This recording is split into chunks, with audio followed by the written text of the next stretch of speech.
Hello, hello, hello, and welcome back to the Slot One Super Podcast. I'm your host today, Vilify.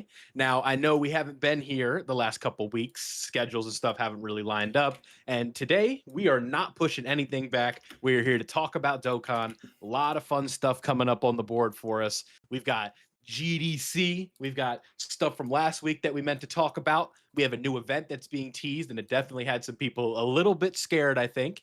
And we had a teaser for GDC posted, and I feel like we all kind of have an idea of what it is, and we will be talking about that later on today.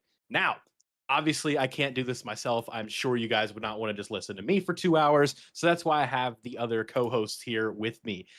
First, let's talk about the guy with the background behind him here, the stream thumbnail. We got Minato with us. How you doing today, Minato?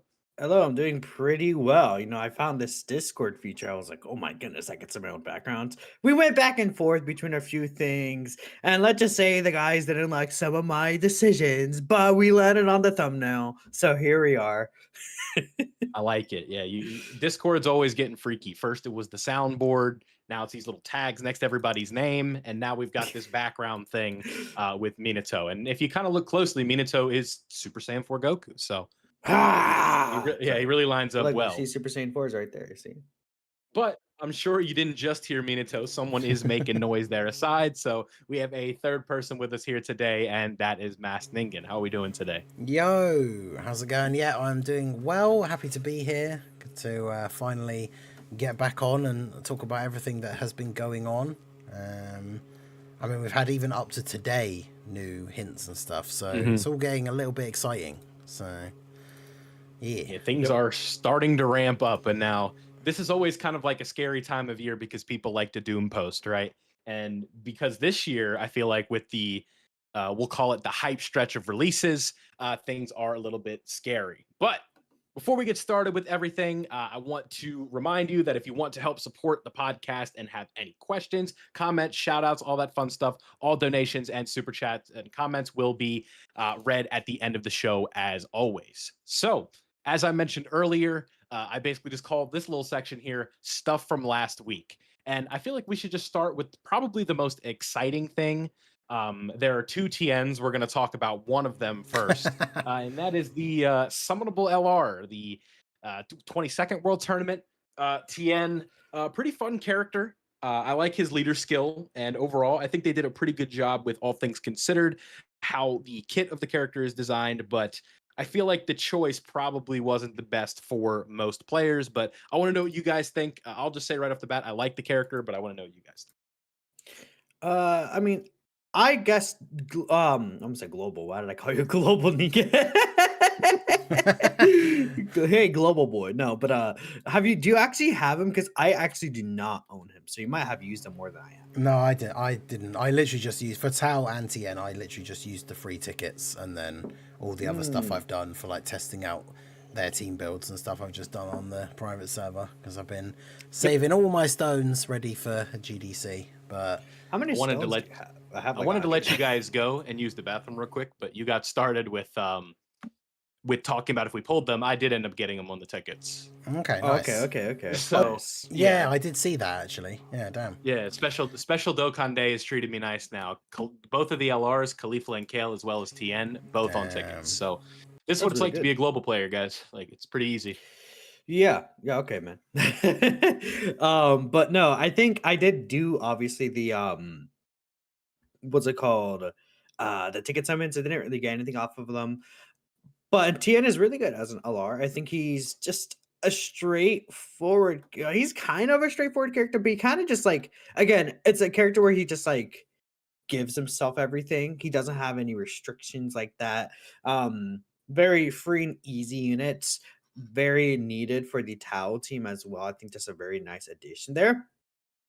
Especially since, funny enough, they did give him the Dodon Ray link, but I actually wanted him to have that link because of Tao, right? The only unfortunate thing is that he's not on mission execution, but it's okay, right? You don't need the full mission execution team, even most of the time anyways. And yeah, I mean, this guy in slot 1, certain turns, he could have 95% reduction on the first attack he receives and continue to have 55 or 50% reduction after that, even in slot 1. Which is obviously just like a very good ability to have. If you put him in slot 2, you can do some crazy damage numbers as well. Yep. I think it's just an overall well-designed character. There's not really too many flaws with him. He's very tanky. He has support. He has a key blast nullification. Just a lot of things he's doing that is very nice. So I'm a fan of this Tien. I think he's quite good. Yeah, I would agree. Um, The brief times I've gotten to use him, I think he's been pretty crazy. Trying him out on like Tao's team with the full leader skill, like you said, like slot 2, seeing him get out to like over 100 million and stuff like that. It's pretty crazy. It's kind of similar to Tao, where they're both like these just big, like hard hitting, big one shot like attack characters, which is kind of cool. It's nice to see like the Earthlings team actually be kind of solid with like these guys and the EZA that we got for Yamcha and everything. Like it's one of those things we talked about before where they've been unsuccessful at times, like with the release of the Scout of Vegeta and stuff like that. You want like the team that the units are kind of built around, you want that team by the end of the celebration to actually be like a solid good team, which I feel like that team is now. So yeah, I think this guy's pretty cool. It was a good choice for the celebration. Like, I know it wasn't the most hype pick for some people, but like as a part 2 LR for Tao and to like go on his team and everything, I think it was definitely a very, very good choice. So yeah. I think the with the new characters, the quality has definitely like been there to sort of make up for a lack of hype, if you will, right? Because Tien, solid. Mercenary Tao, very good. I mean, I think we could all agree that Tien's in like at least in the top 10 LR range. I think I had him as high as 6. I think Tien's definitely like arguable up there. He is just like, the only thing about Tien is that, you know, obviously as a stacker he's not good in festival, but that's really like he's extremely good everywhere else. And you know, again, it's not like most characters in the game are really good for festival anyways. So what he does in both Battle Hardened Foes and Red Zones are just very, very good. And he's a character where it's like, even if he gets locked in a certain slot, he's gonna do just fine in that slot because he has those different passes depending on the situation he's in. Another thing is that Tien, like, even if you put him in slot 2, that first attack you would receive even after attacking still has the 75% reduction. So I mean, I saw Truth get away with Blue Cow and Goku in festival battles. You could definitely get away with Tien in there, because he has the 70% dodge chance, and even if he does take a normal, he'll have like 90% reductions, or probably the 75% reduction, right? Yeah. So like, even then, you could find a way to get him in there. I just don't think it's like very efficient, right? You know, obviously. But still, I think Tien is the only thing Tien is missing. I feel like is like some crit, because he doesn't have really any critical hit in his kit at all. Yeah, he basically, I'm just taking a look. He has super effective against all types, which is nice, but he doesn't have crit, which I mean, it's better than nothing, that's for sure. Yeah. But especially as like a character who's like in slot 2, he's designed to be a damage dealer. Maybe some critical hit built in would be cool, but I mean, he's STR, so if you do get dupes in him, you could build him with a lot of critical hit anyways. Right. So that's okay, right? I just think Tien's, like, again, he doesn't have annoying restrictions, or he doesn't have like any just weird things in his kit. Yeah. He doesn't even necessarily really even have to build up. He just kind of does what he does for the most part. He Yeah, does I stack like that. attack, but I feel like anytime you want to describe a unit, you could just be like, you know, he does what he does. yeah, exactly, right. He just comes out here and does big numbers. That's really, or Mean to tell tanks you- really well. You make simple words like that sound so elegant. You know, he does what he does. I like that though. But- Yeah, I mean, that's how I would describe it. Yeah. The, But yeah, it's the verdict on Tien. Sorry. I was gonna say, it's just the fact that he was saying, it's like he does what he does without you having to worry about like, oh, you have to build the team like this certain way and you have to have like these units on rotation with him or anything like that. Like he's doing what he's doing without you having to jump through a bunch of hoops for it, which is really like, good. Tien's not like a potential man. He's not a if character. He's an is character. yeah. He does this, right? Plug and play. Very valuable kind of asset for a Dokkan character. I mean, yeah, I'm also like, the way I say things, I also like, I'm thinking of like, okay, think of someone who's like newer to Dokkan and then they're trying to understand what I'm talking about. Like, And then I you say think does what he does. not even that, but like more like potential man, I think is a widely one thing. More to like brain rot people. I'm kind of brain rotted, but I mean, he does what he does is very basic and good. And I did make my thread that I'm making every month now about like, oh, how would you rate this character on this poll? And Tien, I think, is the second highest rated character in terms of like, oh, I think he's great. He's actually at 83.9% in that rating, right? Compared to Golden Week, there's obviously a lot more votes during then, Yeah. because Golden Week had more like hype around it. But like compared to the Golden Week, the highest character in terms of like likability in the community is actually the EZA Tech Cleveland Kale. Um, Mm. and Tien is the second highest. Like I think Hit is like hovering around there as third, but like that's how you know Tien. Like in terms of people who like are actually looking at this unit and like this unit, they think he's a very good character as well in the community. Yeah, I think that's a good way to put it, right? But we have more than just one Earthling to talk about.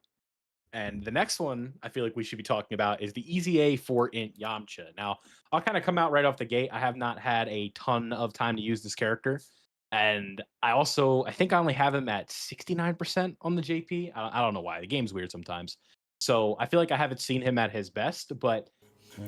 Minato, I know that you taglined, was your video title Good Unit Wrong Meta, I think is what it was? Yeah, because again, there is Yeah. so much dodge disable. So like he's still good, Mhm. but he could be way better even right now. And I think that's still my impression of him because I mean, if you're fine with me, like actually continue to talk. I don't know, you were making a point, right? Oh, you're good. No, Okay. I was leading it to you. I feel like you'd have a Yeah. better No, better stuff I there. have used Yamcha in a bunch of different events. I think, like, the thing is that he's still good, right? He's still, like, able to hold his own. In Yamcha, I think the only phase where he could potentially have issues is, like, the STR Durin phase, and that's because there's one part of his passive I don't know if it works a certain way, but for every Rainbow Keystone he gets 40% defense and then chance of evading enemy's attack 10% before attacking. I don't know if the defense is also only before attacking or not, because if it's not before attacking, then he's actually gonna be fine against a shared journey. And I haven't actually taken him into that. That's like the one fight I haven't, which I should have. Mhm. Um, because of how his calculations work. Once his intro runs out, his defense drops a pretty large margin Yeah. where he's able to tank 1 mil normals, but like STR Jiren is like hitting for like 2 mil normals, right? Mhm. So I haven't seen what Yamcha like would take from normals in STR Jiren, and that's a thing of like, eventually we're probably going to get bosses next month that are doing like near 2 mil normals potentially and like could have dodge disable. And that's a thing of Yamcha is a character who's very prevalent on dodge, especially later on in fights, to where it could potentially be an issue. And even in these fights, if he doesn't dodge a super attack or he can't dodge a super attack, he'll obviously be in very much trouble. But leading up to every single one of those points, everything in between, he's quite good, I think, and he does pretty Mhm. decent damage. He actually I like the rainbow orb changing he does. I think it's really nice, especially for the Tau team. I think he blends well in with a lot of things. And then the last thing I really like that they changed about him is his intro condition. It wasn't really a difficult one having 5 other Earthbred fighters, but the flexibility of not needing a full Earthbred fighters team could come in play in the future. Maybe there's going to be a really strong Saiyan Saga team, and it's like, oh, you can Mm. now throw Yamcha in. Like if we get like New Year's Saiyan Saga Vegeta versus Goku, and then it's like a Saiyan Saga team, and that Vegeta is like giving like Saiyan Saga 70% support, and then Yamcha's like, oh, I'm here also Rainbow Orb changing. Like before, it's like, oh, well, Yamcha couldn't be put on that team. Now you could actually put them on that team. Maybe Worthy Rivals becomes a really good team. Like you never know what could happen, and just having that ease of the restriction could always be useful for that. Like one extra unit you might want to put on the team. Yeah, definitely feel that. Ningen? Yeah. Yeah, I mean, I personally, like, I think his EZA is really, really good. I think it's like the only issue I guess I could see, which I'm assuming is kind of what I know I saw Minato's video as well, right, with the thing wrong meta, and I know I've seen like Truth mention it a few times recently as well. It's like we are getting a few fights that are considered the toughest fights at the moment that like disable dodge. But I feel like as long as the fight doesn't disable dodge, he's just a really good choice. Like you could just throw him on sort of any of the teams that he's on. He only needs that. Like they've massively improved his intro thing, right? Because you don't need the whole team to be Earthbred Fighters now. It's like one other character. And yeah, I mean, like you can get as long I consistently with the rainbow orb changing that he has, like very consistently gotten enough orbs that he's basically having like 90% chance to dodge in slot 1, which is pretty good. And then obviously depending on the number of attacks that he does, he then has fairly decent dodge chance afterwards. I mean, that's his biggest issue, right? Is that if you get the worst possible RNG and he just does a bunch of additional normals, then not only is he not raising his defense because he's not doing the super attack and getting the super attack effect, but then he's also not building up the follow-up dodge chance. So it's one of those things where you could have bad turns of him. But I think just in the experience that I've had so far with using him, he's been really, really good. I do like the fact as well that like, because the active skill, as far as I know anyway, the active skill for any of these passives that track like certain types of attacks and stuff like that, the active skill counts as a super attack. So if you active skill with him and then pick up 4 rainbow orbs, like he has 100% chance to dodge in slot 1. And then you've already done one of the supers for him to then build up for the post super attacks. So he already has like 60%. So I've done whole runs with him in different events where he just has never been touched like a single time, which I think is pretty cool. And like, he doesn't do the craziest numbers, which I've seen people complain about, like in terms of attack, because obviously when his intro runs out, he does drop off like a little bit. But even in the first couple of turns, if he's getting multiple supers in, like a unit that's doing multiple sort of around 30 mil, he can hit, whilst also is basically dodging like all attacks. I feel like that's pretty fine, right? If a character's going to be very strong defensively, I'm not expecting them to hit insane attack stats like every turn. So overall, I just think he's very good. Like he works really well on the teams that he's on.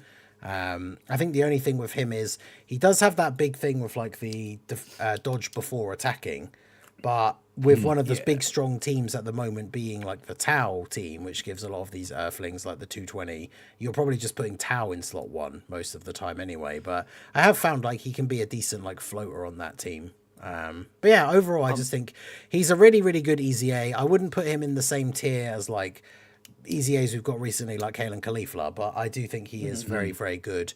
Without splitting hairs between him and like the Goku Ginyu transformation part of the card, I would say I think he's better than Ginyu in like his base Ginyu for sure.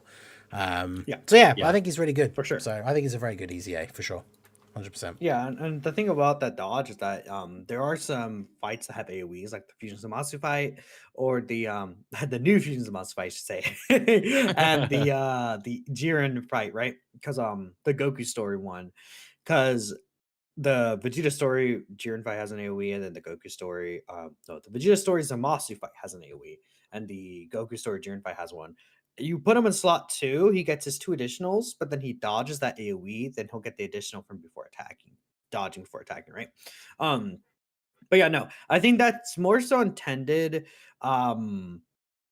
just to help him build up, or in the sense that, if he is locked in slot 1, like, because I think this Yamcha will be like a floating character, and he had that pre-EZA, right? The like, after he dodges an attack, he gets a super, but I believe the dodge before attacking, was that not added that was not a thing pre-EZA, that was added post-EZA. I think the idea behind that is like, if he gets locked in slot 1, like if you're floating him, because EZAs usually are intended to be like extra characters on the team that you may float around, especially this Yamcha. I feel like they gave him the Rainbow Orb changing, the 5-turn intro for that reason, where he's kind of able to float around a lot more easier. And in that situation, like let's say you're floating him around on the Tau team, he gets locked into slot 1 against Jiren. He has all that dodge before attacking, and then he's able to dodge that Jiren super potentially, right? Or he'll straight up dodge it if you give him enough Rainbow Key Spheres. So I think that's pretty cool. And yeah, no, I think it really can help this Yamcha out, Mm. and just depending on the situation, of course. And I mean, sometimes, like in the future, you might prefer just to take 0 damage by Yamcha dodging a slot 1 super attack before attacking than like having Tao take like a 200k super, right? Technically, Yeah. it would be Yeah. disadvantageous for you. So it just depends. Yeah, and I feel like you can, kind of like the example you gave, right? Like if you're floating him and he gets locked in slot 1 against one of these hard-hitting bosses, like that's where you can kind of use the strategy of like saving the active skill, because he doesn't really do crazy damage when you use it anyway, really. So it's like you could save it for one of those real like key times where you want to put him in slot 1, and then yeah, using that active skill is already then giving him the extra 10% dodge. And so if you are able to get 4 rainbow orbs for him, then yeah, he's locked in slot 1, but he isn't going to get touched. So like you can save it for that situation, and it works really well. So I do like that. Yeah. And I was going to make one other point, but like usually we see locking bosses don't disable dodge really anymore. Like it's usually like, well, when we see with the Jiren fights, it's locking into a dodge disable phase. Yeah, because the same is phase there is brutal. Yeah, the same phase is has there ever been a boss that locks you and disables dodge? I don't remember at the top of my head. I don't think so. Because like the Frieza 17 phase, obviously, like 17 locks you, and then you go into a Frieza 17 phase where That he does disables have the dodge. dodge disable, right? Yeah. So like that's kind of the idea. I think dodge disable unlocking together is just would be a disgusting combo. I hope they never do. Yeah, because like it's but bad that's- enough. Like obviously in events with rotation locking, you run a risk of like taking in characters that rely on dodge anyway. But like, Yeah. it's like if they disable, because sometimes like if you get a unit locked in slot 1 who isn't really meant to be a slot 1 unit, your only chance to survive most of the time is hoping that they get like a clutch dodge. So having both of those at the same time would be absolutely brutal. Yeah, I mean, it's happened to me with General Blue, like in some situations where he gets locked by Jiren in slot 3. I have to put Tao in slot 1, or like he has to be put in slot 3. Because I have to put Tao in slot 1, maybe, and then maybe my slot 2 character gets locked, etc. Or whatever happens. There's been some situations where he comes back around and then he gets blocked in slot 1. Now you could set your rotations a certain way to kind of prevent that. The phase before, but that it could happen, right? No characters, like a lot of characters are susceptible to that. So that's where, or someone like Glorio maybe could run into an issue like that potentially as well. So that's where, like, having some sort of ability to be able to have a safe guard in slot 1 if you need it would be very useful. That's what this Yamcha has. It's funny that you bring up a boss potentially that could lock and dodge your disable dodging, excuse me. And if imagine that would have happened phase 1, you'd probably like reset the fight, right? And speaking of resets, I think that's a perfect segue. Ew. I like what you did there. So I was thinking about that while you were talking. But yeah, so resets, right? The Million Arena. I don't believe we've discussed this on the podcast. Maybe No. like we've discussed the mode, but not actually playing it in practice. So you guys kind of, I hope, understand the verdict at this point. Essentially just a glorified nuking event where you actually can lose. So automatically, a lot of different strategies. You got to get real, like players had to get real creative. Now I'll just say performance-wise for the first round where I don't even know, like where you could stun the boss. I was doing an STR Tau strategy and ended up getting I don't know where I ranked, but I had like a 300 million attack stat that critted. So I would imagine that's pretty good. And then the second iteration, the quarterfinals, the semifinals? Semifinals, Semifinals. In all 200 key runs, I had one run that had the proper rotations I needed. You used all 200. All 200. I got the good rotation one time. Damn. But you got the score though, right? Or no, I got 85 million. So I don't know where that's gonna land me. But the thing is with the initial only one, 85. Yeah, that's the best I could do. Damn. Oh, I didn't have good. Suck. Yeah, just those. Really, where it got brutal is that this mode kind of, I don't want to say revolves around, but if you have 60% supports, you are in a good way. And Yep. for STR, I had that for Tau, but I did not have physical Gohan. because like I feel like the last time they ran those banners was right before the 7th Annie. The last time I remember being able to summon for those characters. It was before the 9th Annie. Yeah, it 9th was. Annie? Okay. It was when It was Harudagan 9th. and Dragon Fist Goku came out. Okay, that's when yeah, they got their EZAs, Gotcha. and Yeah, then that was 9th it. That was the last time they were around. Yeah, and why on God's green earth would I be summoning on those banners when To be the honest, anniversary is right around the corner? I do get you. It makes it a lot easier for sure if you have those characters, but Yeah, it's possible. I'm not saying it's not.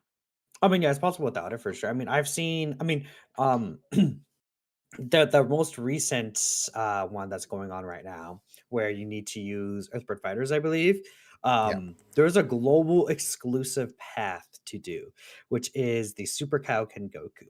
Now, I don't know if you guys have heard about this and heard about why, but I mean, I've seen people doing it, but I didn't really look into it. So to re-explain that right, like you've seen people doing it, but then you see JP. I talked about this with I don't know if you guys know Chow, right?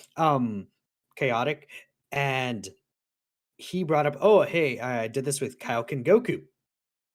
I tried it and I couldn't do it after like I got 3 successful rotations, but then I couldn't kill the boss because the idea is that you kill the boss first with the nuking leader. Then I realized what's missing.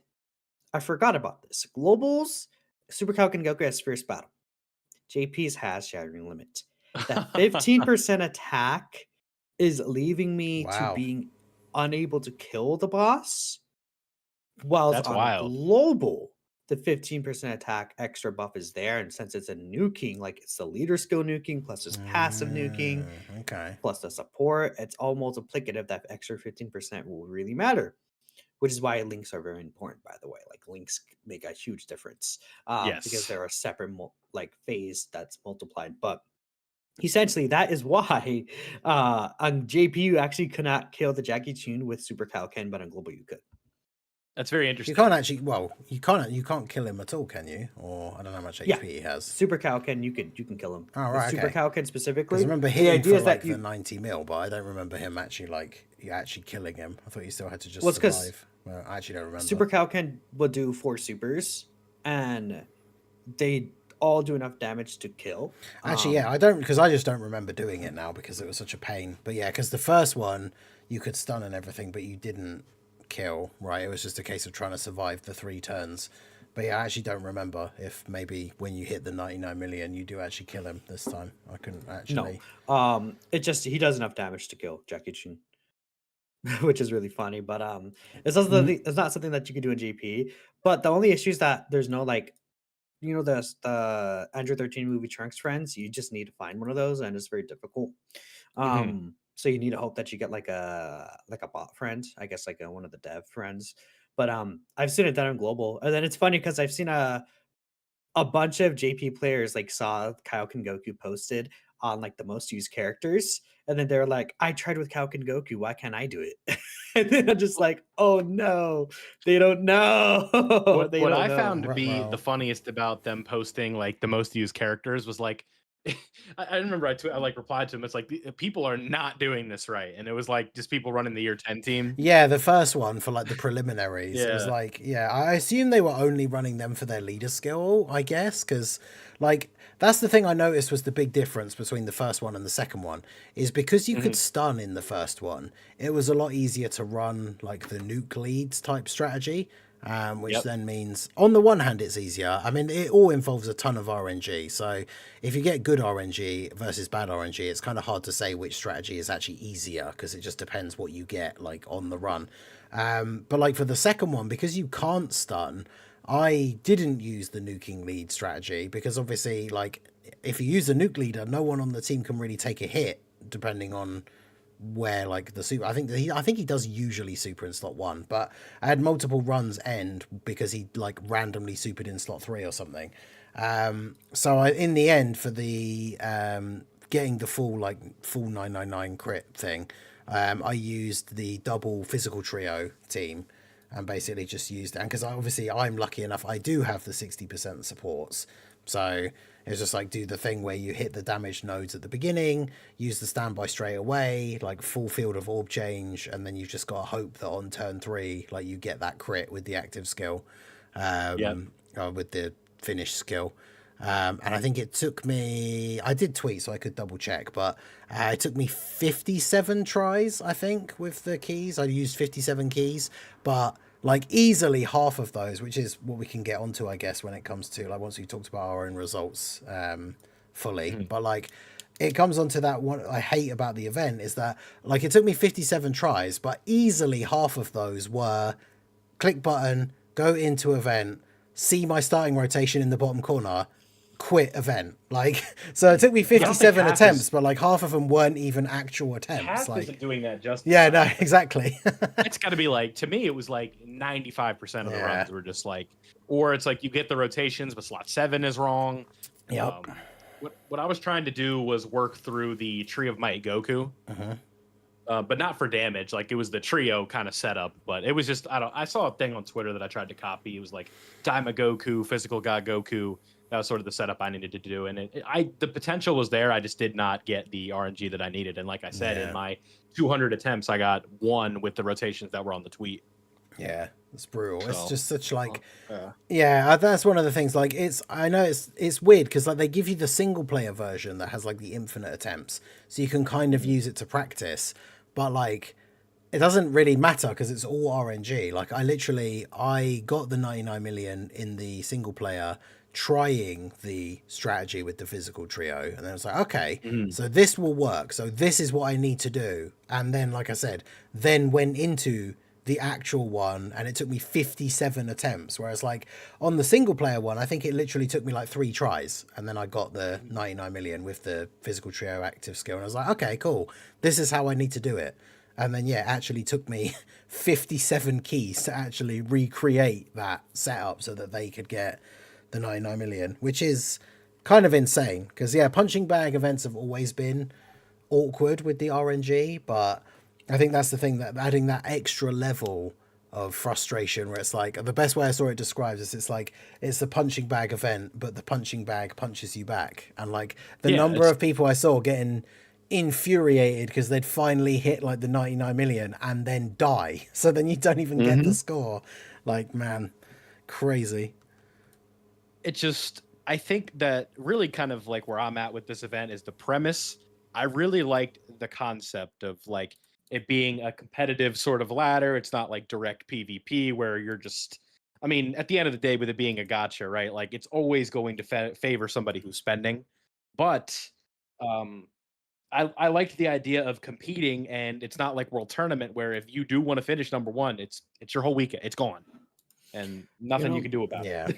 The thing about this event, I would say, is that people aren't probably playing it because I mean, you saw in the first rounds people who got like 20 mil, 30 mil got the keys. Dude, I saw someone told me they got like 10 mil and got into the semi-final. So I think a lot of it, especially at the beginning as well, I saw a lot of people reply to the thing as like people commented even on my like video or on my tweet and stuff, being like, well, I got 99 million and I didn't get any keys. And it's like, well, did you remember to link your like Bandai Namco ID? And I was like, oh. It's like, yeah, like I feel like there probably are some people that didn't do that. Actually, because you do need the Bandai Namco. Yeah, because even if you did get the score, like it doesn't count if your thing isn't linked. But yeah, it very much seems like, I guess not a lot of people tried it, which honestly I'm going to be very interested to see what the cutoff point for the semi-final one is going to be, because I feel like that could have a bit of a knock-on effect where it's like people who didn't do particularly well in the first one still got through, either because not many people overall actually bothered to play it, or some of the people that did hadn't linked their thing. So I imagine there's probably going to be quite a lot of people, because remember, it's only it was 100,000 people the first time, and now it's going to be like 30,000 that get into the final. I imagine there's going to be quite a few of those 100,000 people that are the people that only got, let's say, between like 10 and 50 million or 10 and 40 million, something like that. And then they play the second stage, can still only get like 20, 30 million. So after a few tries, they're just like, just like, screw this, I'm just not going to bother trying anymore. And of course, those people then are not going to get through this time, because a score that low, like this time, isn't going to be enough, because there are a lot of people that did get the full like 999, and obviously we know that's like a visual cap. So even if all three of us got 999, like one of us technically did more damage than the other two. We just don't know what it is. So I feel like it'd be interesting to see, like, for the people who do get through to the final, and it's hard to know unless people who got the keys like come forward on posts or in comment sections or whatever, but it'd be interesting to know what the lowest score that actually gets through into the final Well, if I make it, be. you'll know a cutoff was at least 85 million. Yeah. True. I want to say I'm not like completely out of it, but I'm also not like, yeah, I'm probably going to make it. I think I probably won't, but it'll be interesting to see. I think that this mode. I mean, you still have time. No, I'm out of keys. Oh, that's what we were talking about. I tried all my. Yeah, because it got extended, didn't it? Because some people didn't actually get the keys that should have, or something. But yeah. I don't know many people that have said they went through all the keys. Like, that is. I think crazy. I should have changed my strategy. I was just kind of head downing it. You know, the worst one is, I think it was, exactly. it was actually in the group chat, right? Like, I have seen a screenshot of somebody literally posted, like, the screenshot of the physical trio active skill doing the 9999, and then a picture of their event, and they had 199 keys left. Like, they literally did it, like, first try. It's like, if only I can give Bill some of my keys. I think I have, like, 190 keys still. Yeah, exactly. Don't they know that I'm just, a wee lad over here just trying to do his best? Yeah, because the way that I saw it was I put out a guide, and I said in that guide, I'm like, if I can't do it myself, I'm not making a guide. Because I'm like, why would I do that? Yeah. Because clearly I don't know what I'm talking about because I couldn't do it. I couldn't do it. Well, that's the thing. It's like, that's the worst thing RNG. about it. Yeah, that's the worst thing about the RNG is you can know how to do it and then just not be able to do it. Like, I did a stream on, I think it was for the prelims because we didn't have we had unlimited attempts. Let me check. But like, I did a morning stream on one of the days where for the whole 2 hours I was just having attempts and couldn't get the 99 million. It was crazy. Let me check. You see, I have all the missions done. Hold on, let me see if it shows my screen properly. So you can see my screen, right? I have all the missions. It's like done, phasing right? in and out. Yeah. Oh yeah, but like, okay, well, poor Goku. But then I wonder if you could see I have 197 keys. No, is this better? How many keys do you have? 197. Oh, good for you, man. Jeez, so it took you 3 tries to get there. I'll just post it. To be fair, Jeez. yeah, I got those rotations I needed very early, but it just didn't go my way. I just like I couldn't get the crit on the active skill. Or the standby, excuse me. Yeah, this was funny. LOL. Oh yeah, Weeb in the chat, like, I did see someone do that as well. Somebody like commented on one of my things, and it was like, I definitely got the 99 million points, and my Bandai Namco account is linked. Like, why didn't I get any of the keys? And it's like, and I was like, are you sure you did the right one? You didn't do like just the single player one. Like, check your missions, and it's just like, oh yeah. Oops. It's like, bruh, you just did the wrong stage. Yeah. Savage. I think what was funny, and we don't really have to do a segment on this, but I think I kind of redid my Banco, the ID because of the web store. I was like, let me just make sure I can get in here and use this because there was a pretty good deal in there. But yeah. I don't know if we have that on the list as it's well, but yeah, web store thing. I was making sure you had your ID linked ready for that was definitely a good idea. Right. It's how much do I really want to talk about? It's like, oh yeah, if you guys spend money, which I'd never recommend you do, here we talk about this and advocate for it, right? But it's funny that we're like, I put in this like this segment will be brief, and we're an hour in basically. But Prime Battle Tien, we'll just go rip the Band-Aid off here. That's the next thing we're going to talk about. And we don't have to talk much about this one, honestly. Nope. He's bad. He stinks. Additional normal attacks in 2025. Let's go. To me, he was doomed when I saw the number stacks. No, see, the thing is that a lot of people don't know, and I'll say it again because maybe some people don't know. I'm ignorant. The flat attack and defense when attacking is the worst buff you could have in your passive because it is calculated after every single step in the passive. So you know how he has 103% attack and defense when attacking? The million defense and attack he gets from the flat stats do not account in that. So he has the 103% attack and defense, Then it's multiplied on the 103% attack and defense when attacking, and then you get the flat boost. Oof. So Yeah, it's that's not not percentage flat boost percentage. Like if it was like start of turn, like if you had it like 103k attack and defense for each turn passed or something like that, that would be start of turn, and then it would calculate before any passive when attacking. But percentage always takes priority before flat boosts, right? Oof. So this Tien will only ever get that flat 1 mil defense rather than it being a possible multiplication within his own passive. So that's why it's very unfortunate for this guy. And that's why like his numbers are probably a lot lower than you would initially think. Mhm. And like you could probably see him, I don't know, like like you could see him like a 1.5 mil defense start of turn or something, and then it's like, oh my goodness, he gets 100% when attacking, he's at 3 mil defense. No, that's not how it works. Right. So Oh well, unfortunate, yeah. So because it's like, he is actually just as bad as I thought. Because when I did the showcase for him, like I actually said, I was like, oh, he's not as terrible as I thought, even though he is still bad. Because yeah, I didn't realize how that factored in straight away. So yeah, when I remembered, I was like, oh wait, yeah, he gets 103% like when he attacks. So actually, his defense is a lot higher than I thought it was going to be, but. No, it actually isn't. yeah, so like let's say too if he has bad. like if he has 1.5 mil defense start of turn, you subtract that 1 million and then you do the percentage. So like it'd be like you subtract the 1 mil, he has 500k, then he would go up to 750k because it would be 103. No, it would go up to a million, my bad. And then he would shoot up to like 2 mil in that example, right? Which in all reality is not the worst thing ever. Yeah, I mean Like, he's able to he take tanks normals for the most part in like the events that I tried him out in, but Like that's okay, yeah, right? That's fine. But for a like, free to play, that's the thing where you got to try and find that line as well. Because I get that comment a lot. I don't know what you guys, whether you do as well, or how you feel about it, but people always sort of say, like your expectations should be lower for free to play units. Like they don't necessarily have to be good in the hardest events in the game, but it's like. I guess for most Super Saiyan players, Bardock. especially for newer players, like that's where you need units to be good, is in the actual events that are difficult. And yeah, Super Saiyan Bardock, like Roshi on Even release, Big Ol is like pretty decent. they've done good free to play units before.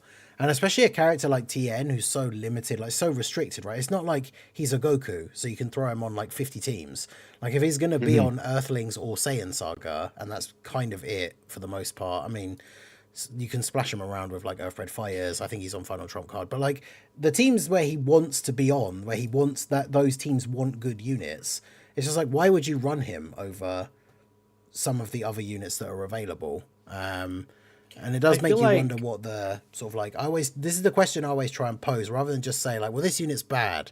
And it's just like, well, what was the thought behind his like EZA? Like, what is he supposed to do on the team? Like, what's his role? Because he's not great defensively. His attack stats are not, I guess, completely terrible for a free-to-play character, but like, but why? The big thing is the additional normals. And I know it's a big meme, but it's like, yeah, like how many units have we seen where like if those additional normals had a chance to become additional supers, like straight away right off the bat, that makes him significantly better and doesn't suddenly make him like, oh my god, he's like the best free-to-play unit in the game. So it just makes you wonder where And it's in like, the what's design wrong with stage, that, yeah, they're like, though? why does he have to only Like- do additional normals? It's weird. free to play LRTN being like the best free to play, being like a top 10 unit, is not going to stop people from summoning on Daima Super Saiyan Yeah, 4 Goku. exactly. Right? Like it doesn't matter. And like even like Super Saiyan Bardock, like you see how good Super Saiyan Bardock was. Is that going to stop people from summoning on Dokkan Fest LR Super Saiyan 4 Gogeta later in the year? Like, no, like that's not going to take away from that. Yeah. So there's no point in making these units like underpowered. And I think for free to play T Wars, like maybe it's like, okay, sure, because their stats are just inherently nerfed. But LRs have normal stats. LRs have multiple animations. They have the LRR as well. And there are actually still moments in the series that are pretty cool. Like, this LR10, like this is like Tien's big moment in the Saiyan saga, and obviously it's Mhm. like I'm not saying it's like, oh, it has to be like Yeah. on par, or it's like, he has to be top 10, but like, I mean, he could at least be like quite relevant in difficult content. That's not gonna change Yeah. anything. It's not like people are like, oh, now I'm not summoning for Tao anymore because of this Tien. I'm not summoning for the new Tien because of this guy. Like, Yeah. people are probably gonna skip them anyways. And that's why there are June release. So I just don't understand the reasoning.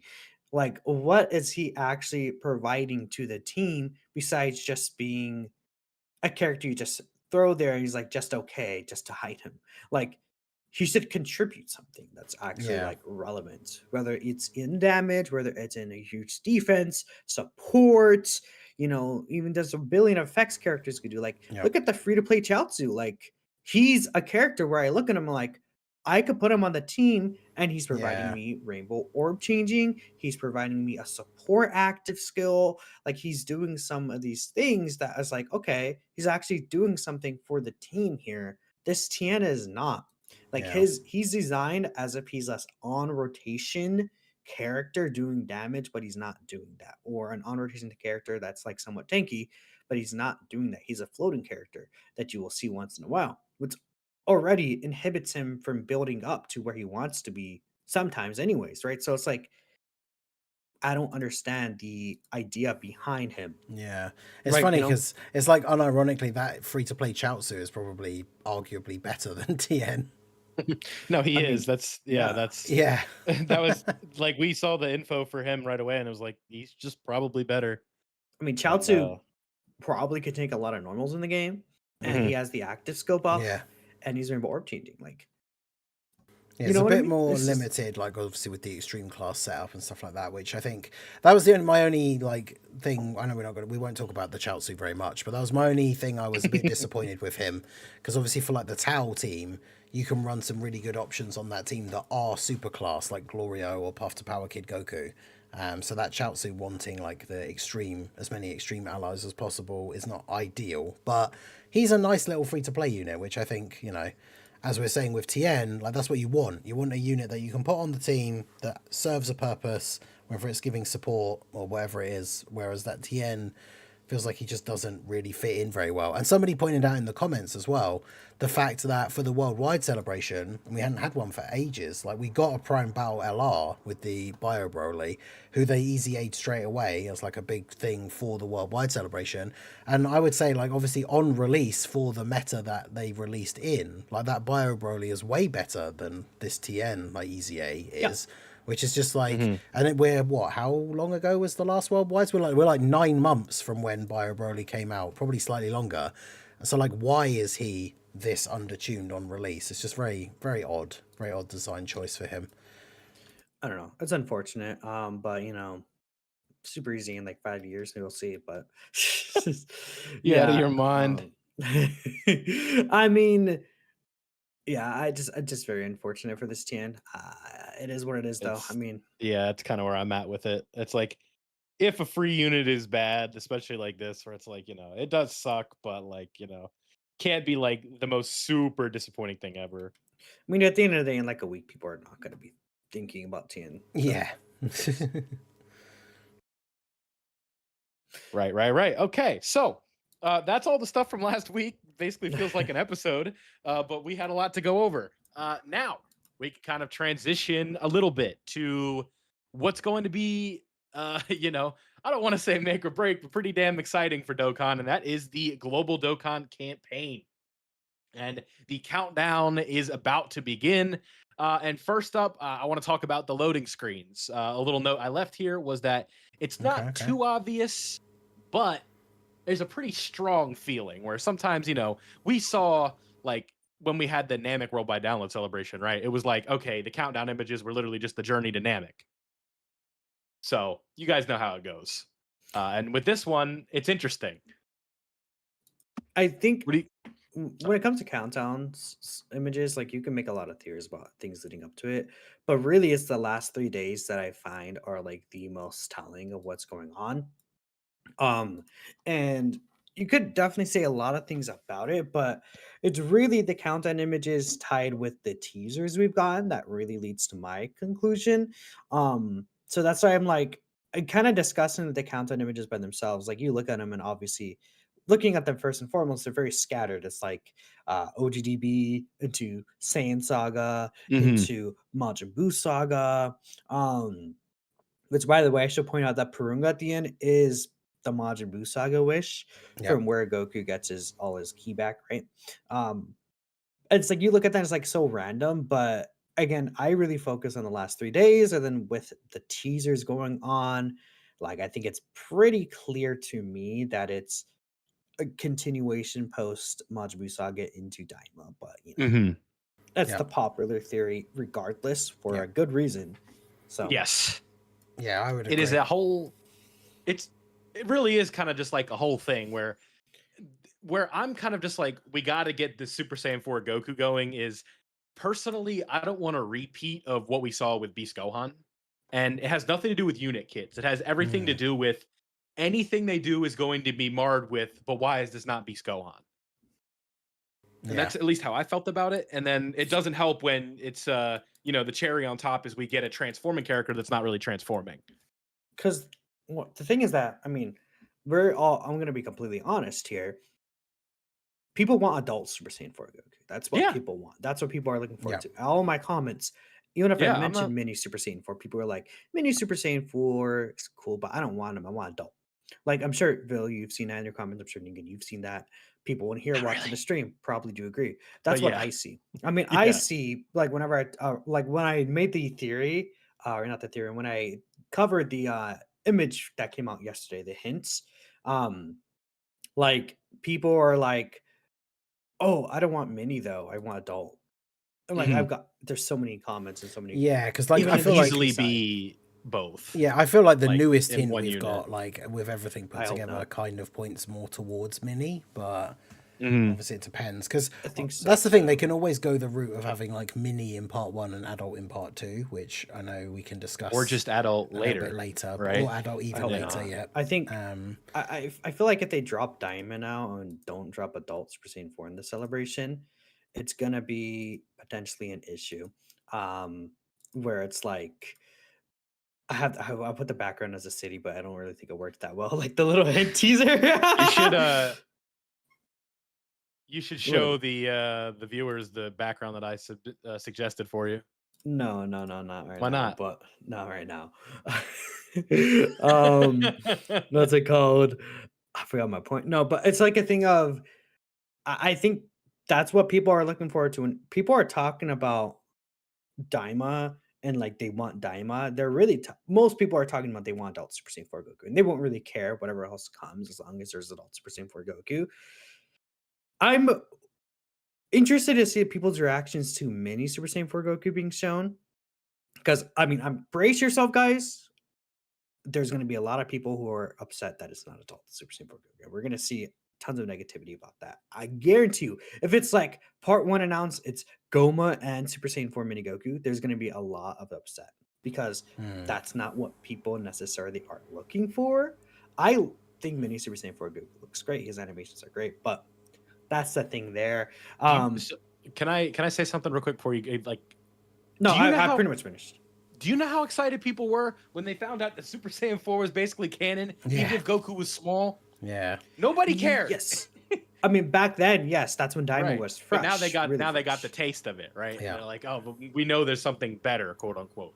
Yeah. The So thing is that Daima's in like a lot of the games already. So right. Yeah, that's the But big. just Go on. where it gets frustrating. And now I'm just kind of speaking for myself a little bit, but Yeah, go for it. I've kind of just learned that people are going to complain no matter what, right? of course. Yep. And it's like, but there's also the comparison, like people are fear mongering and doom posting about it being Saiyan Saga. So either do you want base Goku and base Vegeta, or do you want Goku Mini, right? Like let's, we got to pick our fights here, because if it's just Mini Super Saiyan 4 Goku, you take that as, okay, we're getting the other version later. It's not like cooked, right? I don't know. It's frustrating, and I think too. Yeah. honestly, it's just because people around me have been complaining about Legends for like a month, And I'm trying to defend the Saiyan Saga just because I think the update is good, but it's not that hype.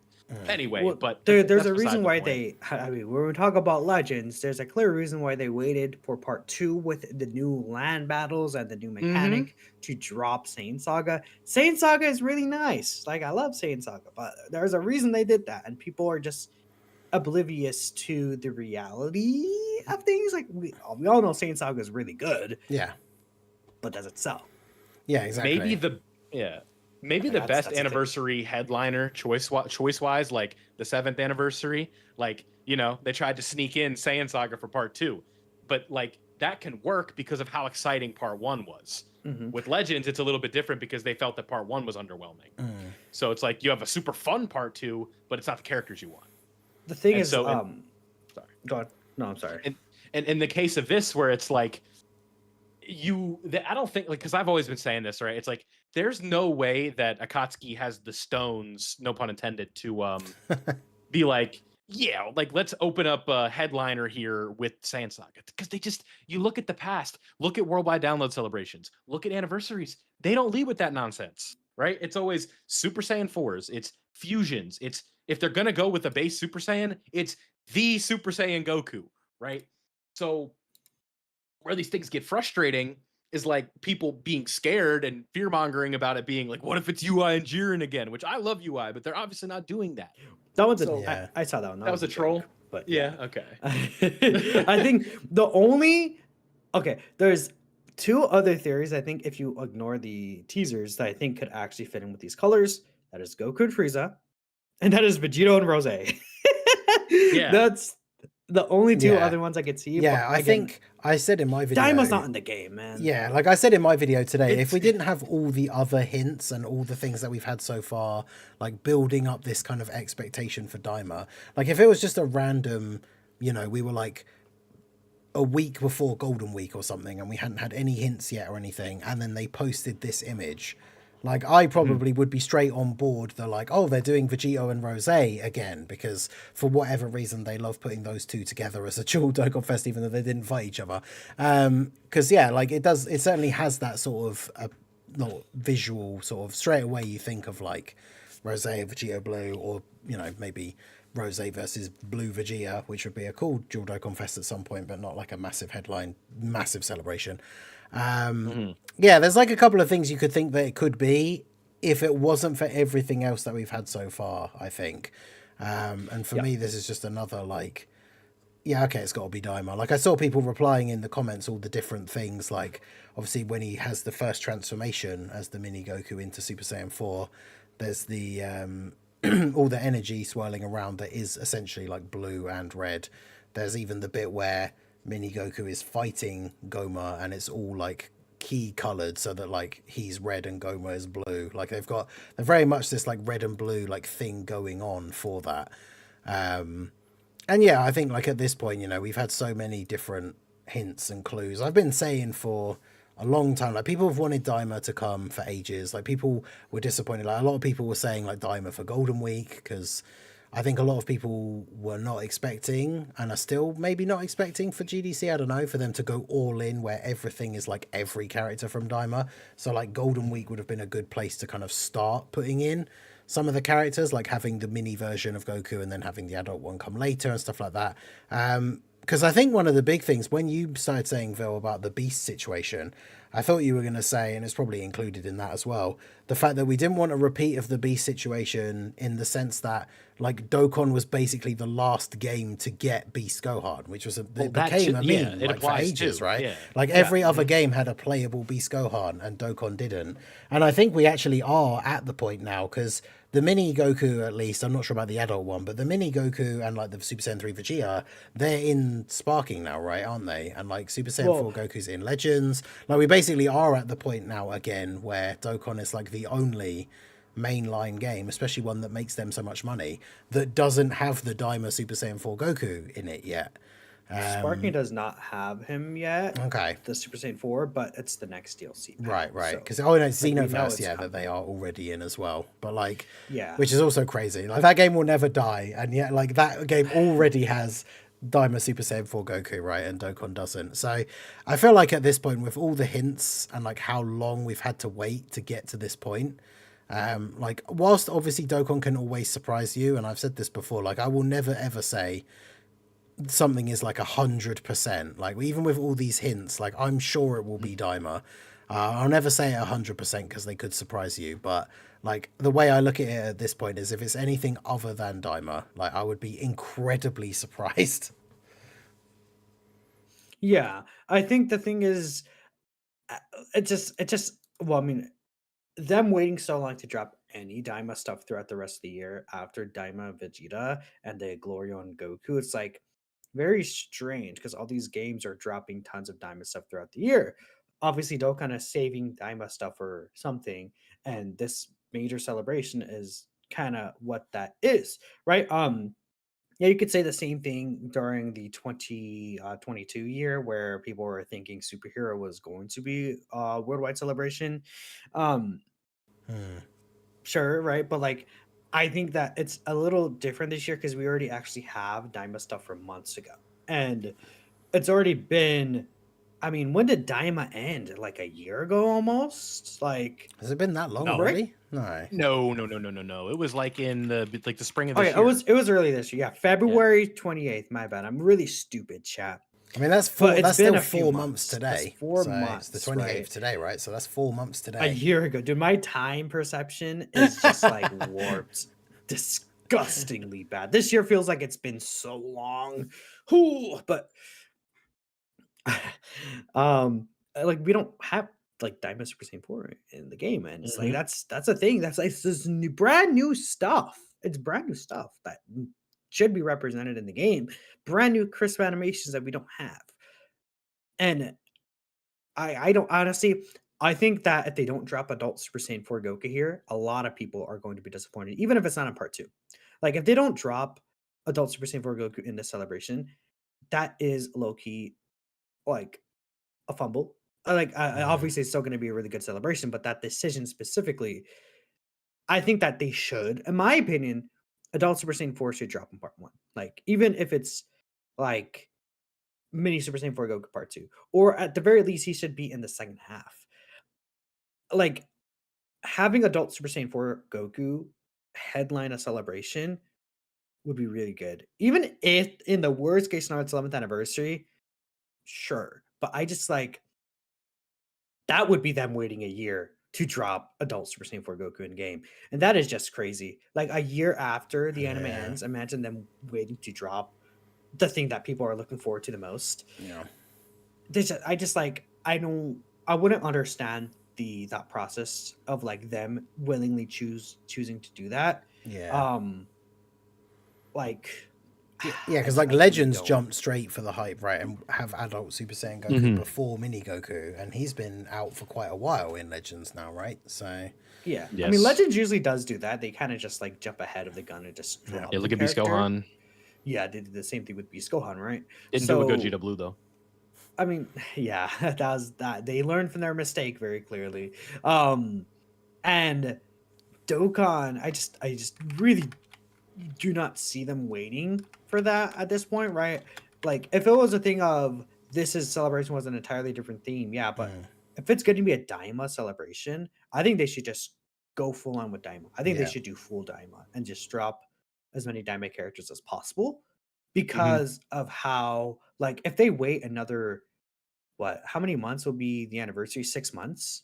Yeah. No, even longer than that. Yeah, It'll because be like, they're essentially 6 months apart, like roughly now, the two big sort of celebrations. But yeah, I mean, it's going to be like closer to 7 months. yeah, as this because the So- celebration itself takes up the whole month, doesn't it? So it's like by the time it ends, it's essentially like 6 months till the next one starts. But Yep. yeah, But waiting that long, it would just, I just like, I mean, the thing about Dokkan, one thing about Adult Super Saiyan 4, he's the character that they could drop whenever and people will be still excited for him. yes, So like, if they are like, okay, we know that we're gonna just drop mini Super Saiyan 4 now and a bunch of these other Diamond characters, and then Adult Super Saiyan 4 Goku and then Adult Super Saiyan 3 Vegeta, we're actually gonna save them for anniversary because they're still gonna be the characters that people will be the most excited for, and it's not like the hype for them are gonna drop that big.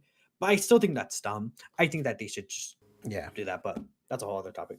Yeah, I think like they would still people would still be hyped to see them as the anniversary headliners, but like yeah, people would just be disappointed that they've waited that long to like bring them in. Yeah, for sure.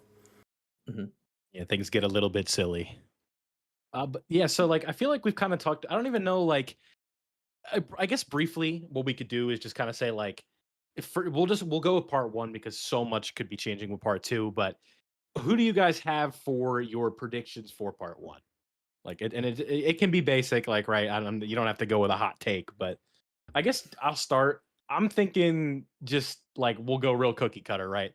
Just adult Super Saiyan 4 Goma, right? Like that's kind of where I'm at. I'm thinking really they will want to drop adult Super Saiyan 4 in part one. So I'm kind of agreeing with you, but it could also I think it's hence that's me my bias, like in terms of like what I think will do the best, but it's really pointing as mini Super Saiyan 4 in part one. Like really. Yeah, I'm in the I same don't think that's boat. the end of the world. No, I'm in the same boat, right? Where I would prefer it to be adult Super Saiyan 4 and Goma as like the part one, like two characters. And again, like I think it probably is. The hints seem to be pointing towards Mini, which I don't mind. I mean, funnily enough, the thing for me, because obviously he is my favorite character, like I'm more excited about the potential for adult Super Saiyan 3 Vegeta. So if we get mini or adult Super Saiyan 4 Goku, I'm cool with that as long as we get one. Because obviously I want those giant 8 power buffs, like the Super Saiyan 4s. I've always loved running like as many Super Saiyan 4s, or trying to make a full Super Saiyan 4 team. We've got the Hero Super Saiyan 4 EZAs coming out this year. Like, I just want Super Saiyan 4 stuff. So as long as we get a Goku, regardless of which version it is, I'll definitely be happy with that. But I absolutely agree that the best choice, or like the most hype choice, I think, that the most players would be excited for is the adult Super Saiyan 4 Goku coming in part one. And like we said, he could come in part two, and that kind of gets into, I guess, a bit of the discussion that we're going to have about the LRs. Because I think it depends. Like, I think he's less likely to come in part two if we have less LRs, but yeah, it'll be interesting to see how they sort of plan it out. Yeah, I agree. And it's, again, I'll come back to the topic I said earlier. It's very clear what most people want. Like, you can even probably put in the chat, are you looking forward to adult Super Saiyan 4 and mini Super Saiyan 4 Goku? Like, I think it's a clear. I'll do that. I'll put a poll in the chat quickly, so you guys let us know as we continue here. People will still be excited for mini Super Saiyan 4. Don't get me wrong, it's pretty cool. But when people talk about Daima now, people are talking about adult Super Saiyan 4 Goku and adult Super Saiyan. It's like 80% adult Super Saiyan 4 Goku. It's like 10%. More than that. Yeah. 10% mini Super Saiyan 4 and Vegeta, and then 10% everything else. Right. I mean, you see people talk about Dragon Ball Super more than Daima. Right. I have kind of a fun like concept that I feel like they could copy from Daima over from Superhero.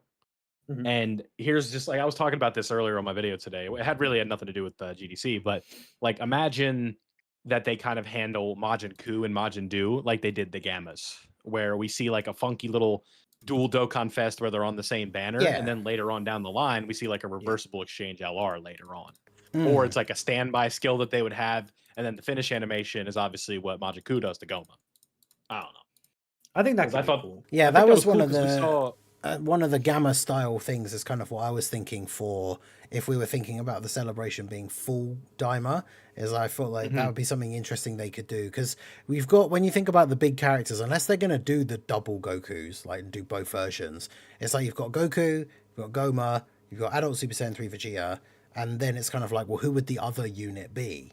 And in that Gamma's style from like the 9th anniversary, that's something that I thought would be cool, that would work quite well, as having the Ku and Du together, and especially have now that we have reversible exchange, like that would work perfectly.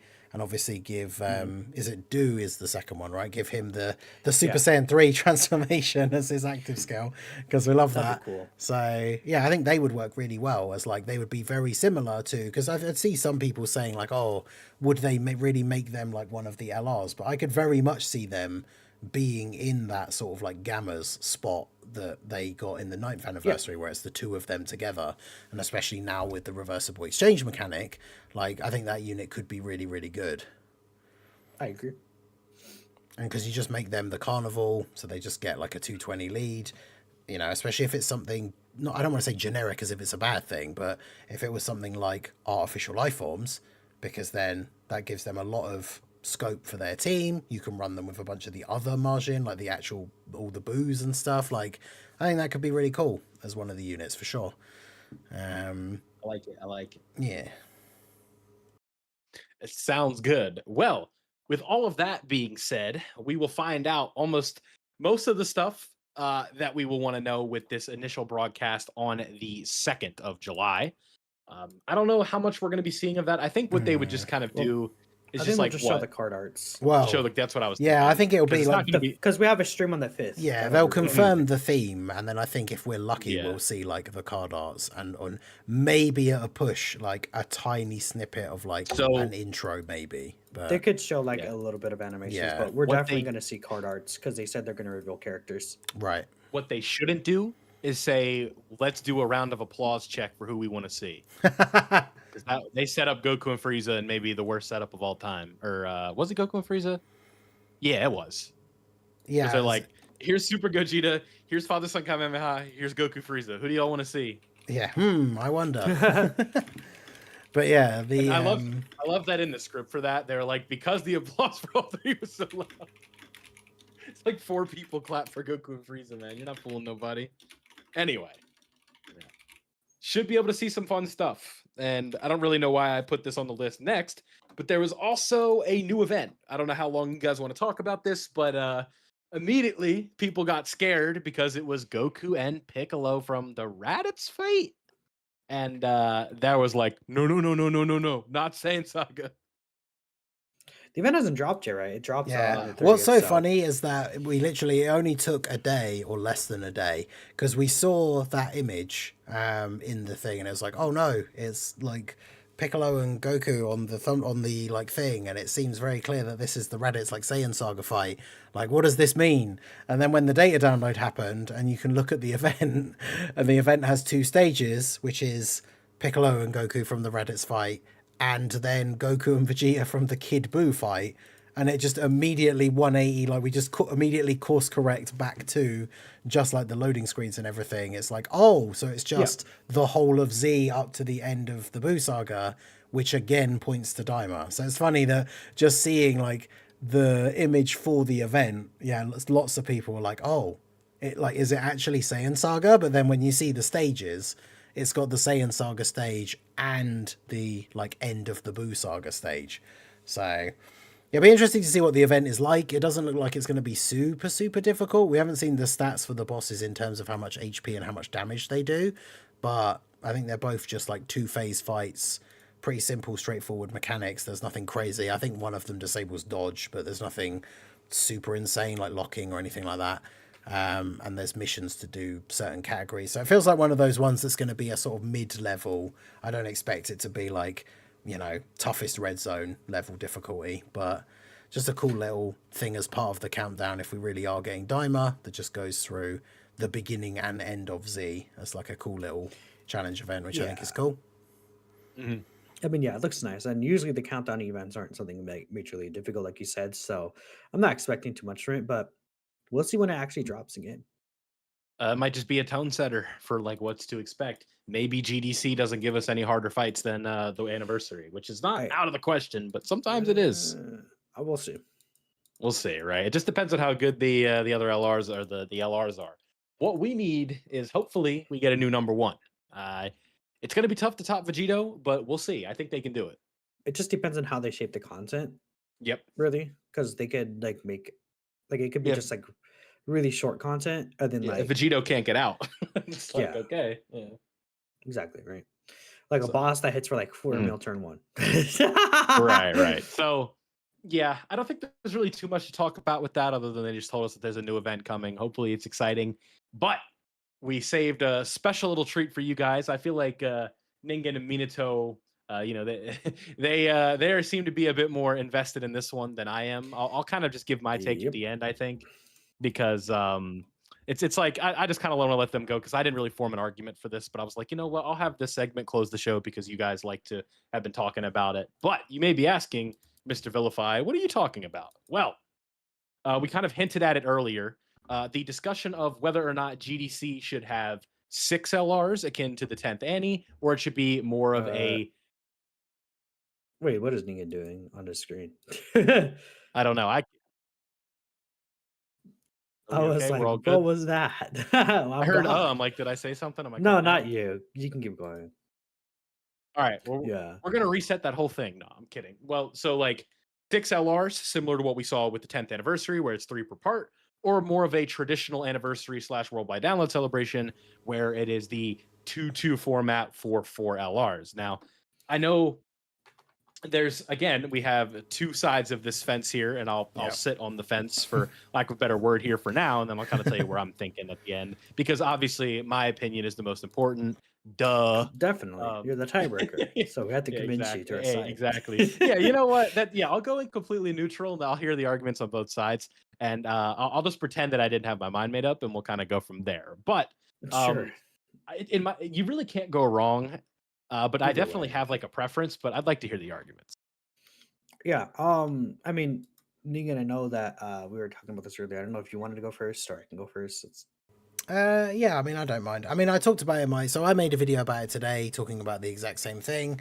The thing is, I don't feel necessarily like it's make or break one way or the other. Like, I feel like I could be convinced that 6 LRs is good or is better, but for me, I who's think muted? the 4 LRs is better. I was before, but that's because I was fixing the scene thing. Just wanted to make sure it Okay. was all good. But yeah, for me, I think the big thing, because I talked about it in my video, like, I don't know how much I subscribe to this whole, oh, you know, if they make 6 LRs, they're always going to be like, you know, one of them at least is not going to be as good, or like the animations are going to be phoned in on like a couple of them because they're doing too much by doing 6 instead of 4.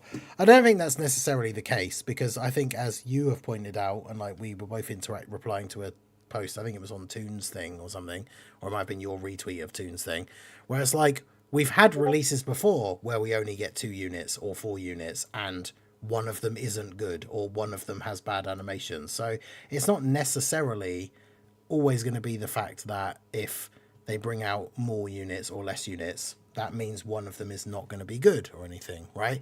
So I don't necessarily think that that is a huge issue, especially with something like the 10th anniversary, with it being such a big thing.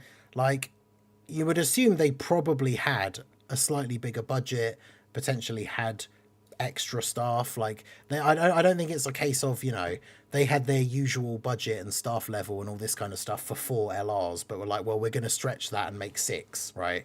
Like, I feel like they would have had those extra resources for such a big celebration. And if all of that is the case, then that's fine. And I think people are always going to complain anyway, as we've said before, because it applies to everything. But like, that's I think it's like an easy scapegoat. So it's like, when people don't like 2 of the units from the anniversary, or 3 potentially, because I still don't understand the physical Gohan like hate myself, but either way, and same with Frieza and Goku, they're way better than people thought, especially now that we've got more tournament participant buffs. But regardless, at the end of the celebration, if people don't like 2 of the units, it's a very easy scapegoat for them to say, well, they should have just made 4 and it should have just been the other 4.